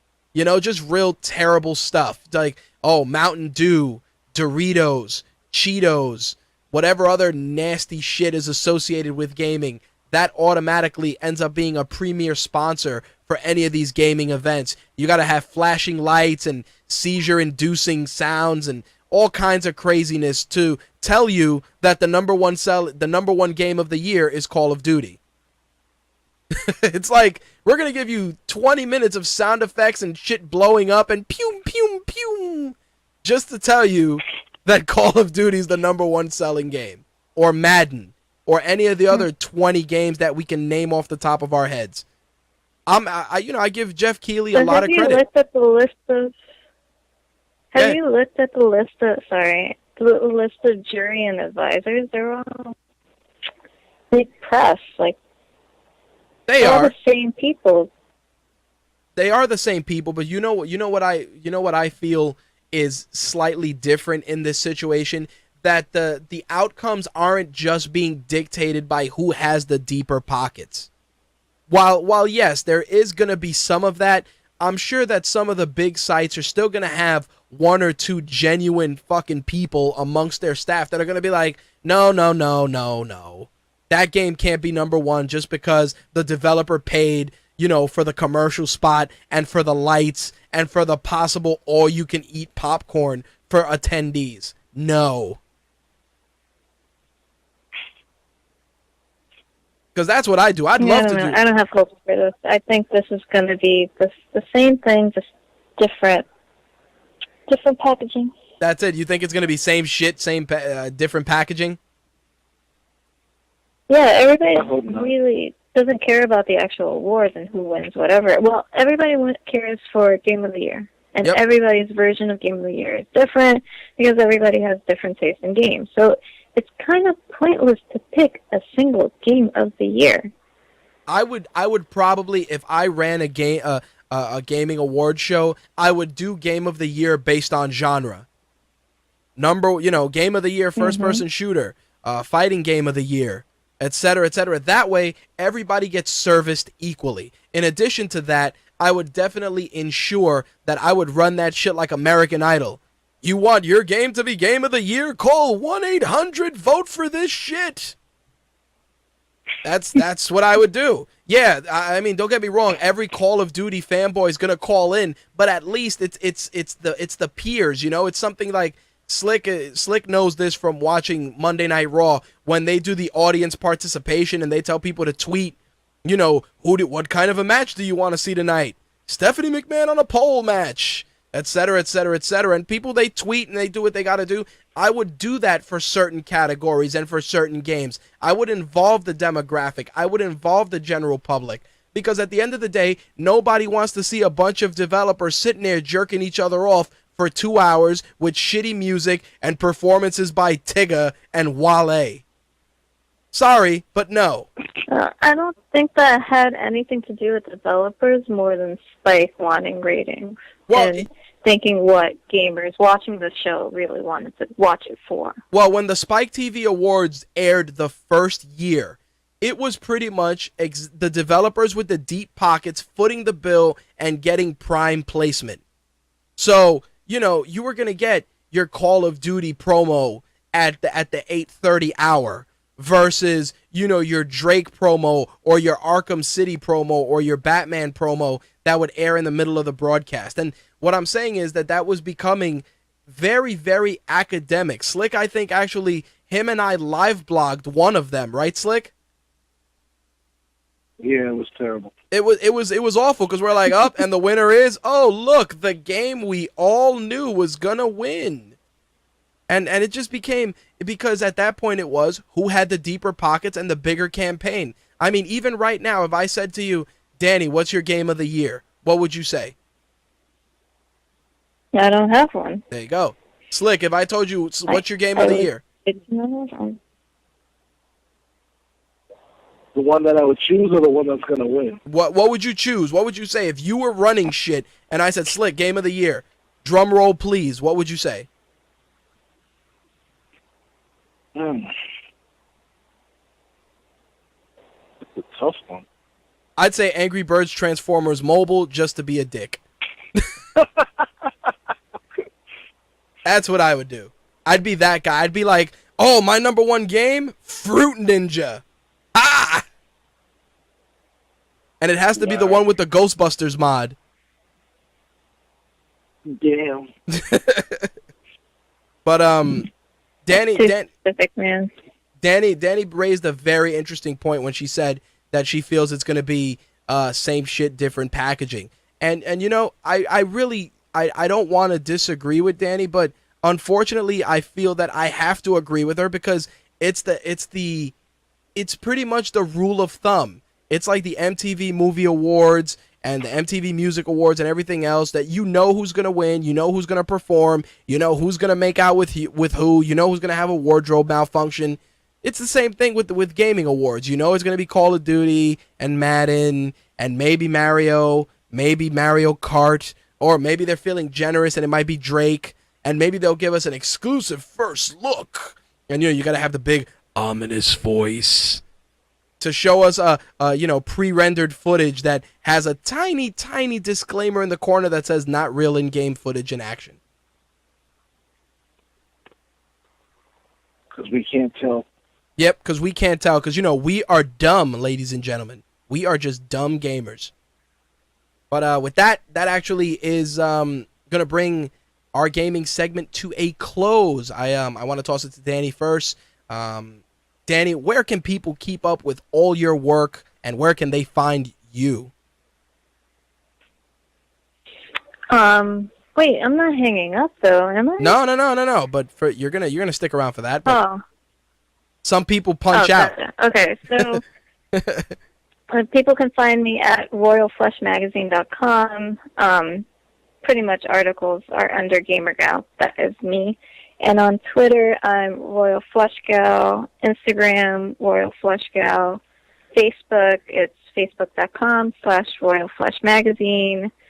And that's about it. And if every month I give away a loot crate, December we're going to do something special, so should stay tuned for that. And Rich kind of alluded to it, so once our holiday gift guide goes live, there may be some extra gifts within there that you can get more details about. There you have it. And of course, our very own Slick. You can find him on Twitter at MTRSlick and interact with him on our Facebook fan page as well. But with that, we are going to jump into this week's entertainment news, so let's get that ball rolling.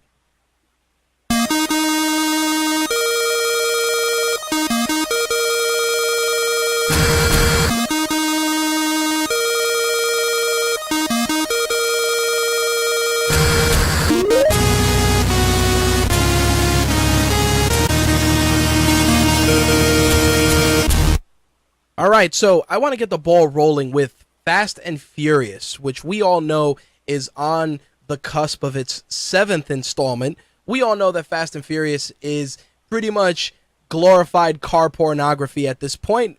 wrapped up in a semi-cohesive plot with a bunch of good-looking dudes and good-looking chicks driving around really, really fast. Unless you're Paul Walker, who is driving around in the sky.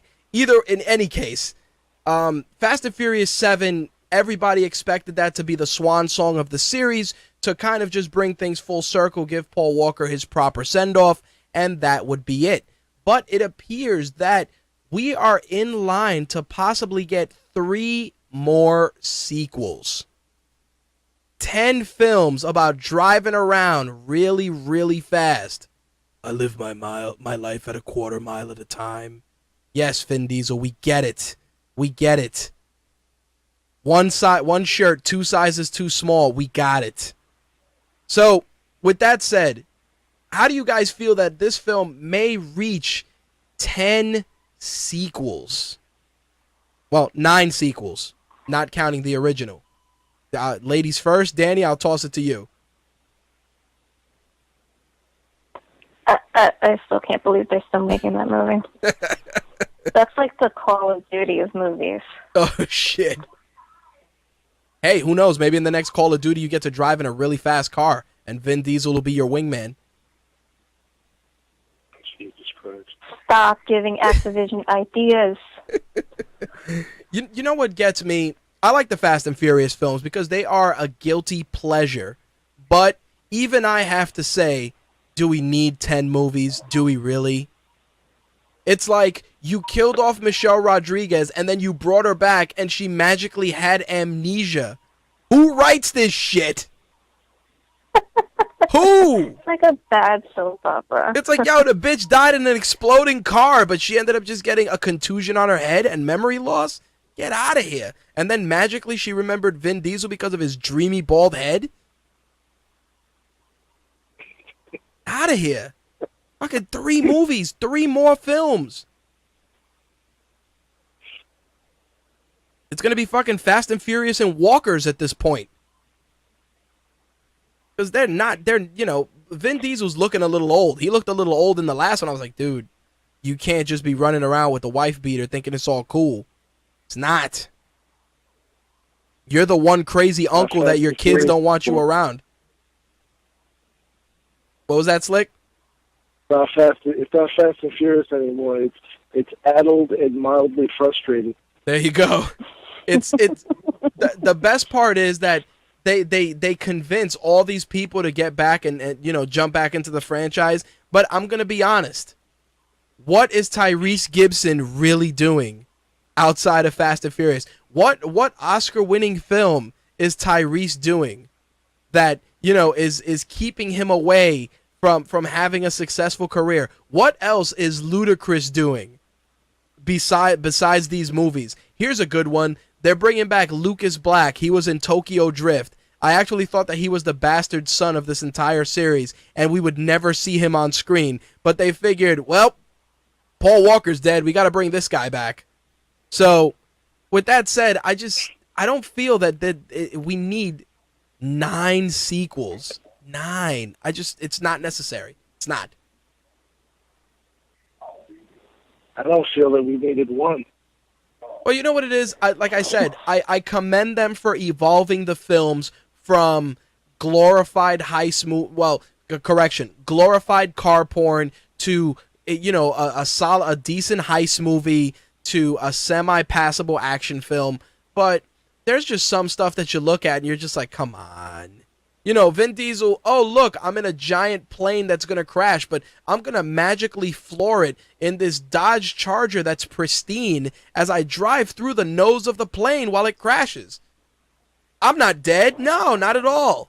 Mildly dirty? Sure. My crisp white wife beater's a little stained? No biggie. It's all good. Because, I'm fucking Groot. That's it. Like, I'm Groot. He should just do every movie from now on. The remaining 3 sequels should just be Groot instead of Vin Diesel. That's it. Dom, how do you feel? They kidnapped your girlfriend. I am Groot. You think we should kick that guy's ass? I am Groot. He just walks around with a rat on his shoulder. That's it, with just a rat, just a giant rat, not even a raccoon because they don't have the effects budget. Just a rat, just a big, nasty, marsupial-looking rat sitting on his shoulder. Vin, what do you think of these new cars? I am Groot. And he should wear the stilts like he was doing for like fucking 6 months. I'm going to walk around on stilts because I want to feel closer to a giant talking tree. That's what I want to do. It's like, how'd you take a shit? Did you take the stilts off? Did you shit through a funnel? Man. Terrible. Anyway, so 2 weeks ago I was talking about the MTV Scream series based on the films, of course, of the same name that were not going to be using the ghost face mask. Of course, people were incredibly frustrated. A lot of our listeners felt that it was complete bullshit, but what they ended up doing was a compromise, and what they're going to do is they're going to create a new ghost face, darker, quote-unquote, more evolved, and more organic. I understand how organic it is when you are a ghost face.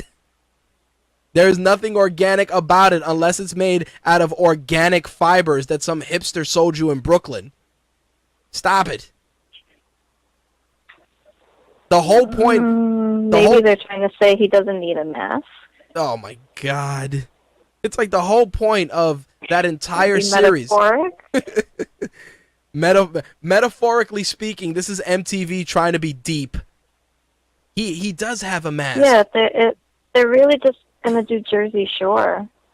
Oh my god, Jersey Shore with killings? Oh, I'd give anything. I have a feeling that the killer should just wear a mask that looks like Khloe Kardashian as he kills everyone. Just a Khloe Kardashian face mask. What did the killer look like? I don't know. It was big and it had long hair and it sounded like a monster and it stabbed my friend. I'd watch that shit.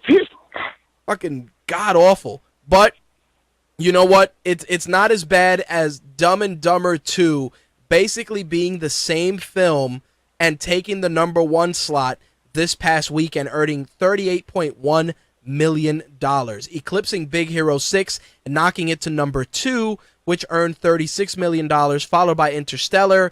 Beyond the Lights was #4, Gone Girl was #5, St. Vincent was #6, Fury was #7, Nightcrawler came in at #8, Ouija was #9, and Birdman was #10. But we all know that the box office will be pretty much ripped to shreds this weekend as the Hunger Games Mockingjay Part 1 hits theaters. Royal Flush Magazine's Dani got to check it out. Dani, a brief review. What did you think? So I want to preface this by saying that I've read the books, and it's suffering from the same syndrome as Harry Potter, where it had a series of books, and those books could definitely have been a movie. There was no need to break up this movie into 2 parts. There you go.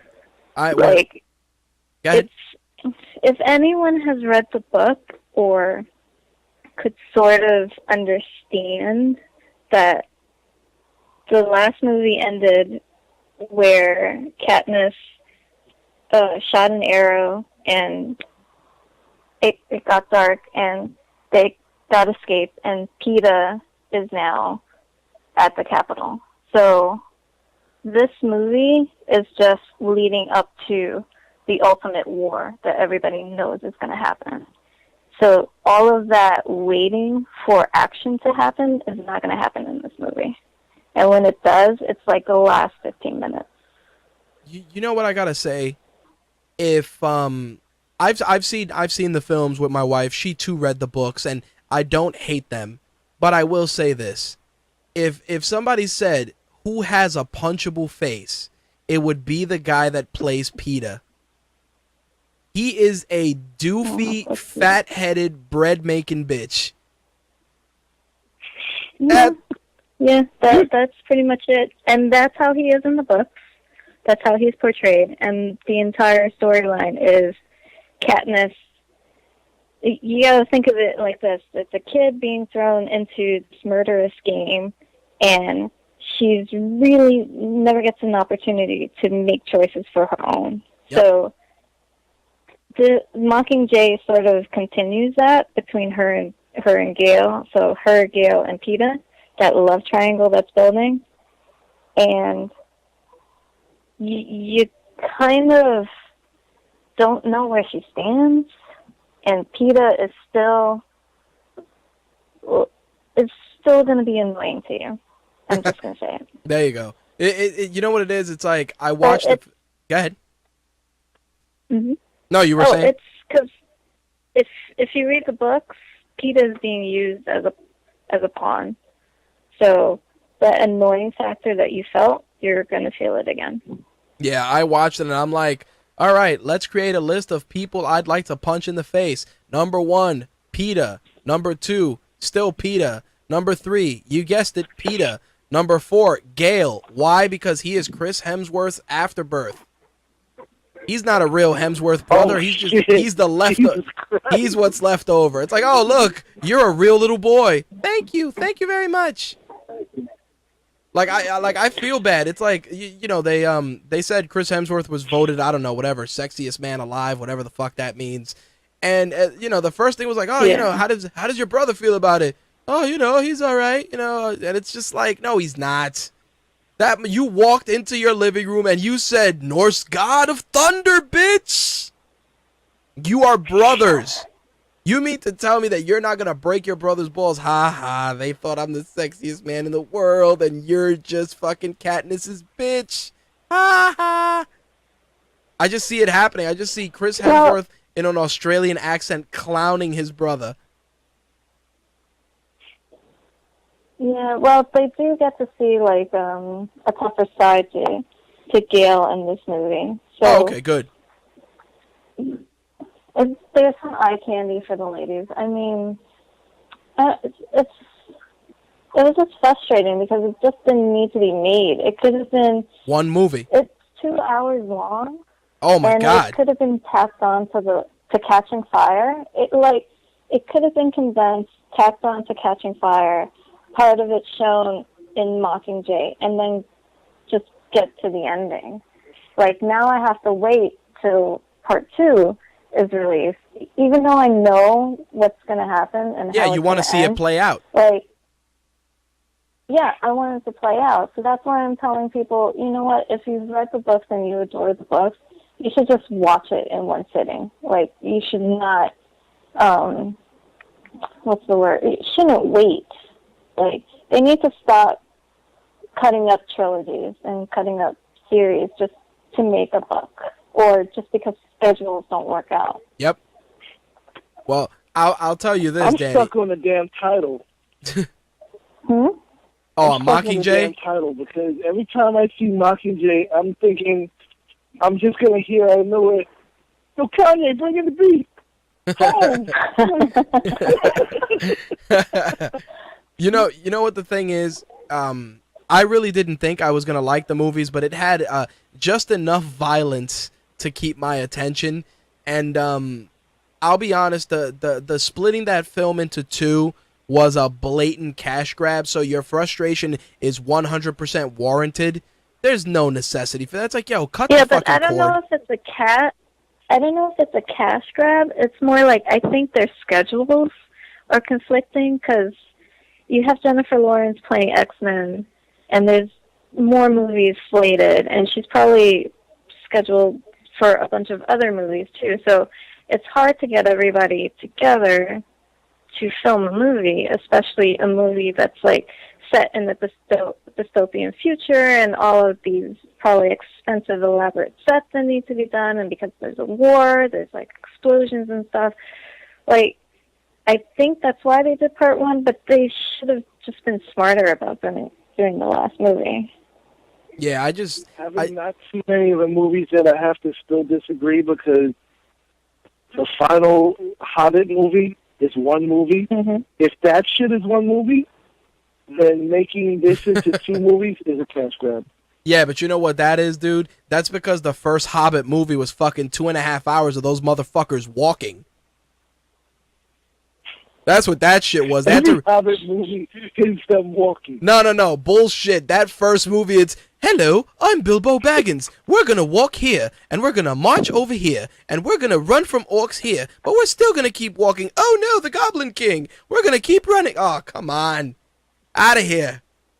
You're gonna give me fucking. Every Lord of the Rings movie is a bunch of walking, and then they run into some giant fucking monster, or giant spider, or giant dragon, and then they run instead of walking. Yeah, but you know what it is. More walking. To take what you said with regards to what Danny was saying about that film, if you could take the fucking Hobbit and make motherfuckers sit through that shit for 4 fucking hours, you can sit through some people fucking shooting each other with arrows and Jennifer Lawrence wearing tight hugging spandex. You can do that shit. Suck it up.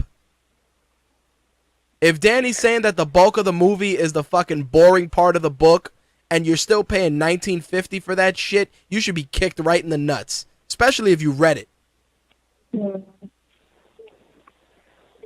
Yeah, it's just seeing all the districts start to see, oh, okay, we should rebel. Oh, look, That's President pretty Snow's much an what's asshole. really it. You're 100% right. It's No like, oh, look. shit. President Snow is fucking awesome. Donald Sutherland is a complete douchebag, and I'd love for him to be my pops and to just give people grapes when they upset him. Here, eat these poisoned grapes. I will say this, though. But I do want to say it's kind of sad to see Philip Seymour Hoffman, because he plays one of the important characters, and to see him, and this is one of his final films, and to wonder how they're going to do part 2 without him. It's depressing. It's called CGI and a chubby white dude. That's it. But he was so good, though. Oh, yeah, he was awesome. Scenes with him in them were great. He was an amazing actor, but you know what? Can't beat the drugs. Couldn't beat that. But I want to switch gears a little bit because we were talking about The Hobbit, and it looks like the final Hobbit film is going to become trailer central. They're saying that Star Wars The Force Awakens trailer may be attached to The Hobbit 5 Armies. In addition to that, there is a strong rumor that the Batman Superman trailer may be attached to that film as well.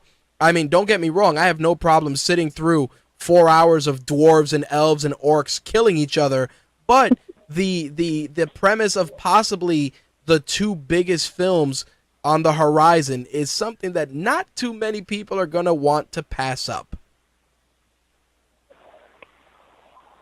It's sad that people run to the movies to see a fucking trailer. They do. Yes, I agree. I run to the movies to see a fucking movie. I agree. But I will say I don't this. care about trailers. I really don't. Trailers don't bother me, but what gets me is that by the time you go to see that trailer and you're excited about seeing it on the big screen to experience it the way it's meant to be experienced, you've already watched it on YouTube. Don't even lie to yourself. Yep. Like when I saw Age of Ultron in the IMAX screen and I was just like, wow. You know, I still felt amazement, but it wasn't first time amazement. It's like, wow, this is a big ass screen. That's it. But, you know, for those of you that are looking forward to either one of those films, you may, and you are a fan of Lord of the Rings, then you're going to get a trifecta of awesomeness. I mean, everybody's saying that the Star Wars Force Awakens has an incredible cast and an incredible story, and it's going to be amazing, but you know you're going to get a trailer that's as bare bones as possible. It's going to be like Darth Vader heavy breathing, some lightsabers flying around, and maybe just Jar Jar Binks sticking his head out and going, "Hello, Force Awakens 2016." And then everybody's just going to walk out of the theater in disgust. That's what's going to happen. For this one. I was like, that's like buying Crackdown for the fucking Halo bidder. Yep, it's true. I did want to address what Danny was saying about the upcoming X-Men film because obviously Jennifer Lawrence's Mystique character is going to have a more prominent role, and they're also going to expand on her relationship with Magneto, but also that film is going to bring in young Scott Summers and young Jean Grey, because obviously, nobody cares about Famke Janssen because she's like 50, and James Marsden is too busy doing romantic films with Katherine Heigl. So let's go and cast some young people, shall we? So you're probably asking yourselves, all right, young Cyclops, young Jean Grey, who's going to play them? Well, according to the Wrap, the candidates in the running for young Jean Grey are Chloe Moretz, Ellie Fanning, and Haley Stanfield.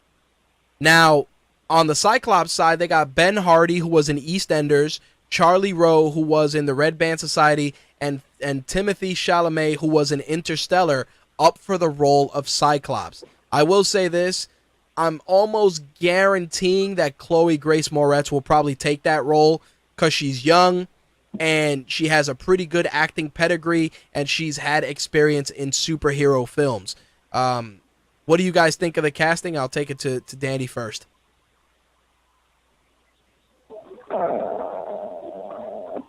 Can I say pass? Because I really don't care. There you go. No problem. Slick? I like that answer. I like Dani's honesty. I don't care either, but I like Chloe Grace Moretz. I honestly think that her personality might be a little bit too badass for Jean Grey, and I'm not saying Jean Grey's not badass, because she is, but her personality is just, I feel like she was more timid when she was younger, right? Right. She absolutely was. I mean, you know what it is? I think she could do it because of her experience in the superhero genre, and she's young enough that if they sign her for 4 or 5 films, she can grow into the role. But I do feel that once they wrap up X-Men Apocalypse, they should just leave it alone and let Hugh Jackman finish the third Wolverine, and that's it. Because how many more stories are you going to tell where you're just going to have to keep recasting all these roles to tell the stories of the young X-Men? You know what I mean? Like, Apocalypse is a pretty big deal. But once you get past Apocalypse, what else can you do that's going to be huge? I mean, you could do Onslaught or stories like that, but that's going to involve the entire Marvel Universe and all this shit. It's just not going to work the same. So, me personally, as much as I like First Class and Days of Future Past, I do feel that they should wrap things up with X-Men Apocalypse and leave it at that. Mm-hmm. When does Hollywood ever do the right thing? When they decide to do a Highlander remake and cast Tom Cruise in the role made famous by Sean Connery, you mean like that? Because that shit is happening. Or maybe it's the fact that we're gonna get Zoolander 2, and Owen Wilson and Will Ferrell are coming back. No and, way. Yeah, and Penelope Cruz is joining the cast. Yes, Zoolander 2 is happening. Oh my god, I'm so in. So am I. Magnum. I just want to look at the camera. Are you kidding me? Blue Steel? That's it. I just want to do the Magnum pose while staring at the camera to close out the show this week. But I'm not gonna do that. Rich feels like he's thinking crazy too. No, not happening. But yes, we are getting. Not only are we getting a Highlander remake that originally was supposed to have Ryan Reynolds attached, and it's not. He's not involved with it anymore because even he realized that it's gonna suck. The only thing I do have to say is that Tom Cruise as the which call dropped out? Oh, of course it was the show audio, because why wouldn't it be? Guys, hold on a second. Clearly the show hates me today, so we're going to have to try and wrap things up. Bear with me a moment.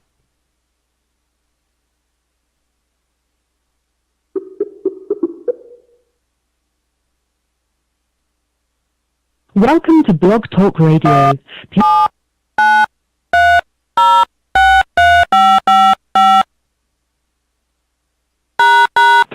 To start your show now, press 1.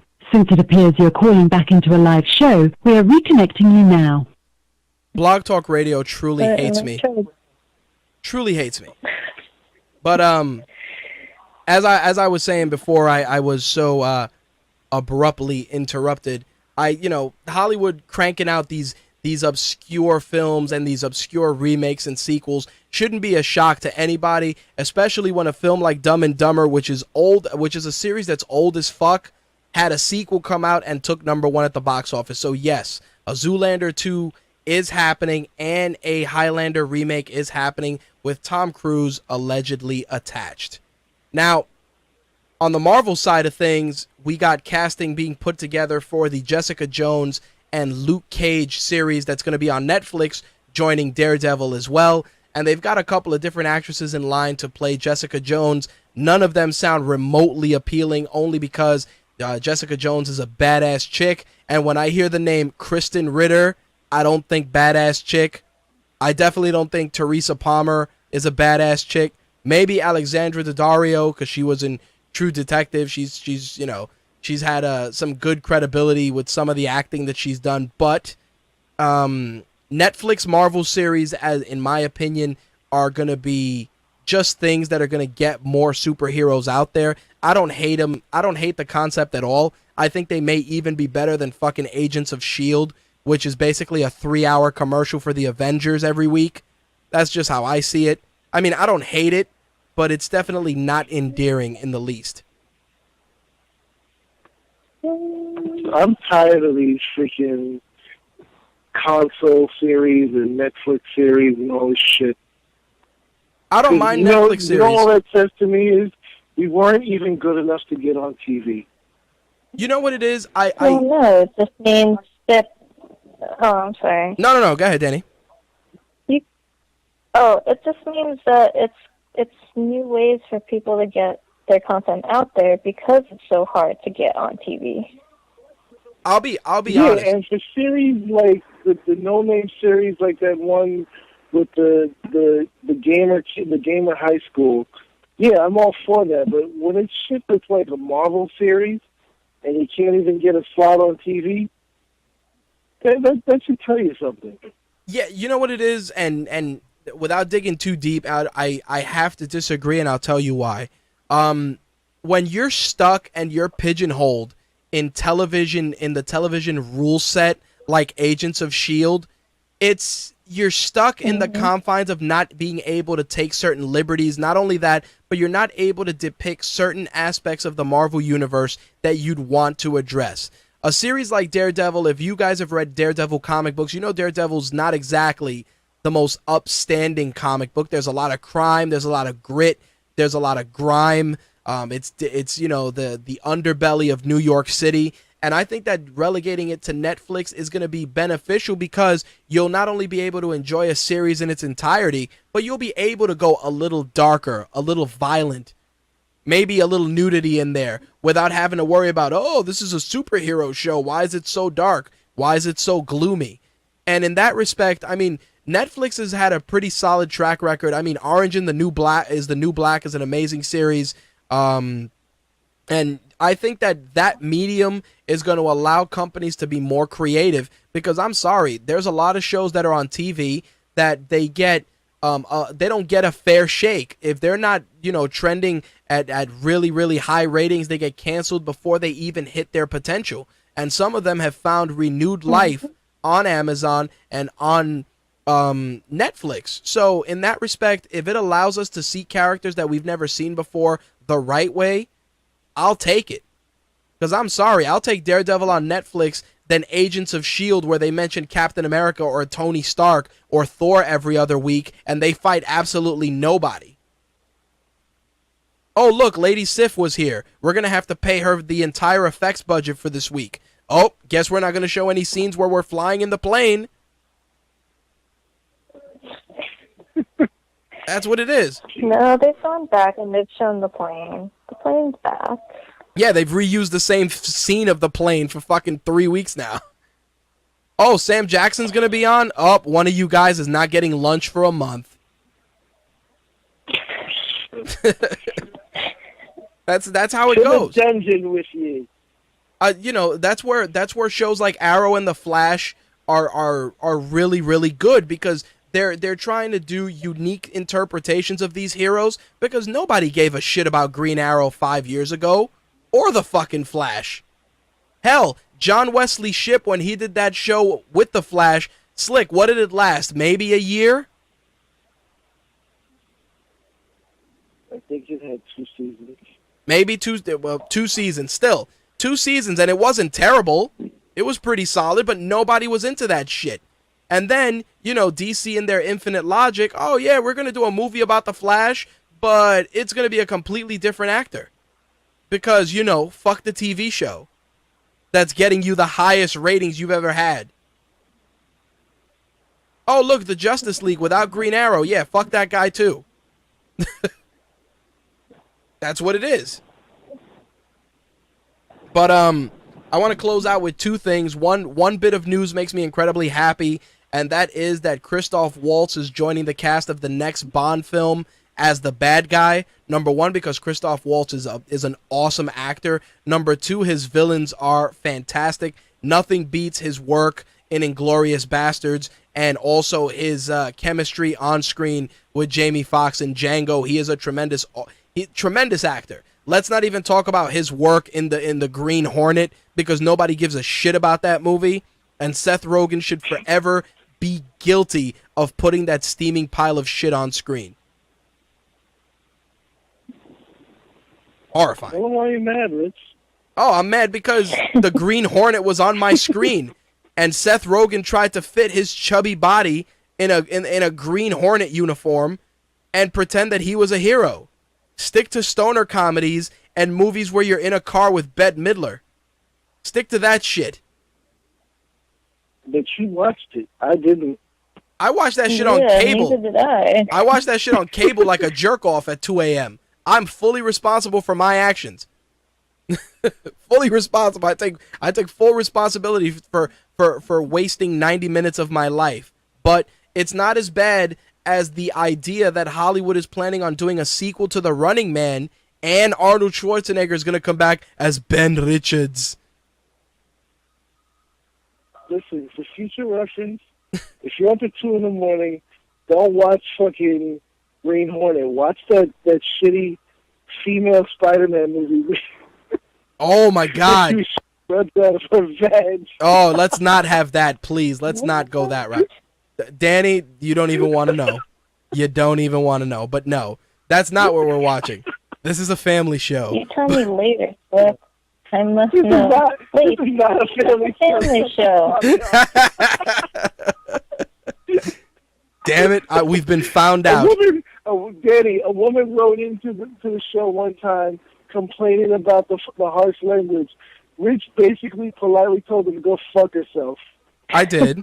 I take full responsibility for that too. But seriously. Yeah, but he also does this 5-minute long disclaimer saying, yeah, there's some mature content in here, so fuck off. Pretty much.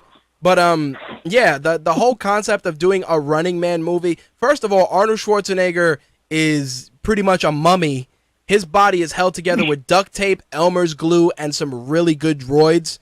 And the fact that he wants to do the Running Man and he's going to do another Conan, plus he's doing another Terminator, means that Arnold Schwarzenegger is really immortal. He is a vampire.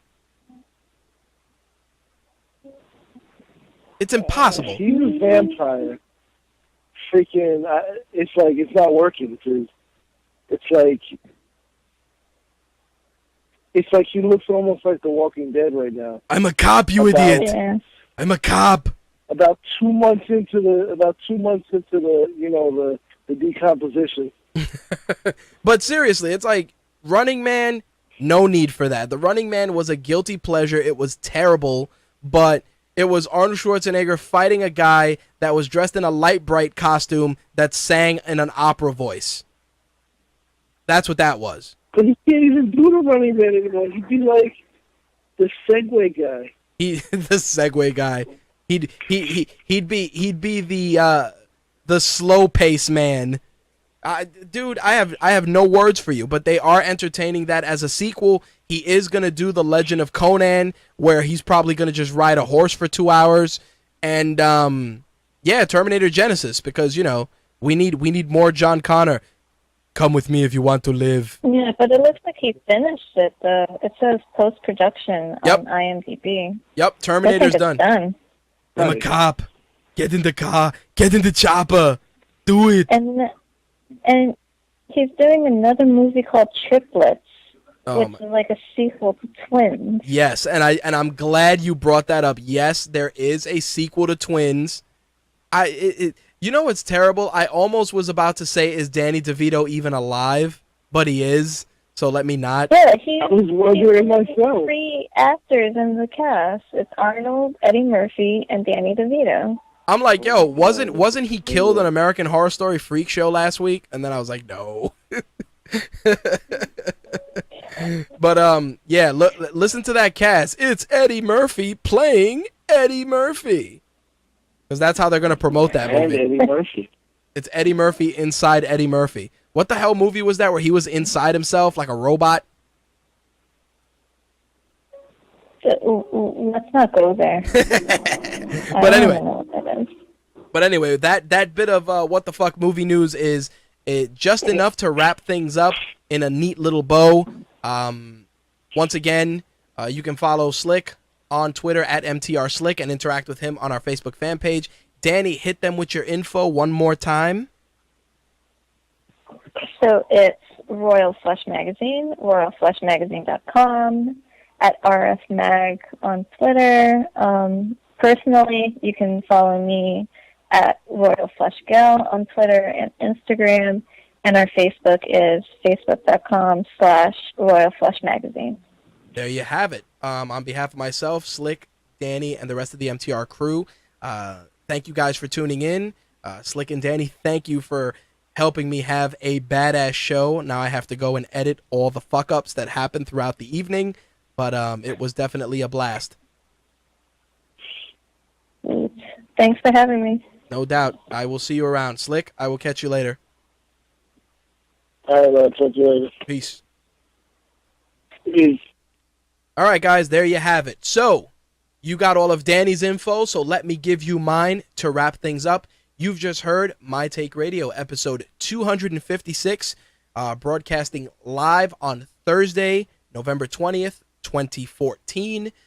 You can get archived episodes of the show via iTunes, Stitcher, and TuneIn Radio. If you would like to be a guest on a future episode of My Take Radio, have any feedback, questions, or concerns, you can email me at mtrhost@mytakeradio.com. You can also find My Take Radio on Twitter at My Take Radio. Add us to your circles on Google+, become a fan on Facebook, and of course, subscribe to our YouTube channel, which is youtube.com/My Take Radio TV. As always, if you want the best My Take Radio experience, pick up the official My Take Radio app for $1.99, available for iOS, Android, and Windows mobile devices. For iOS, of course, you're heading to iTunes.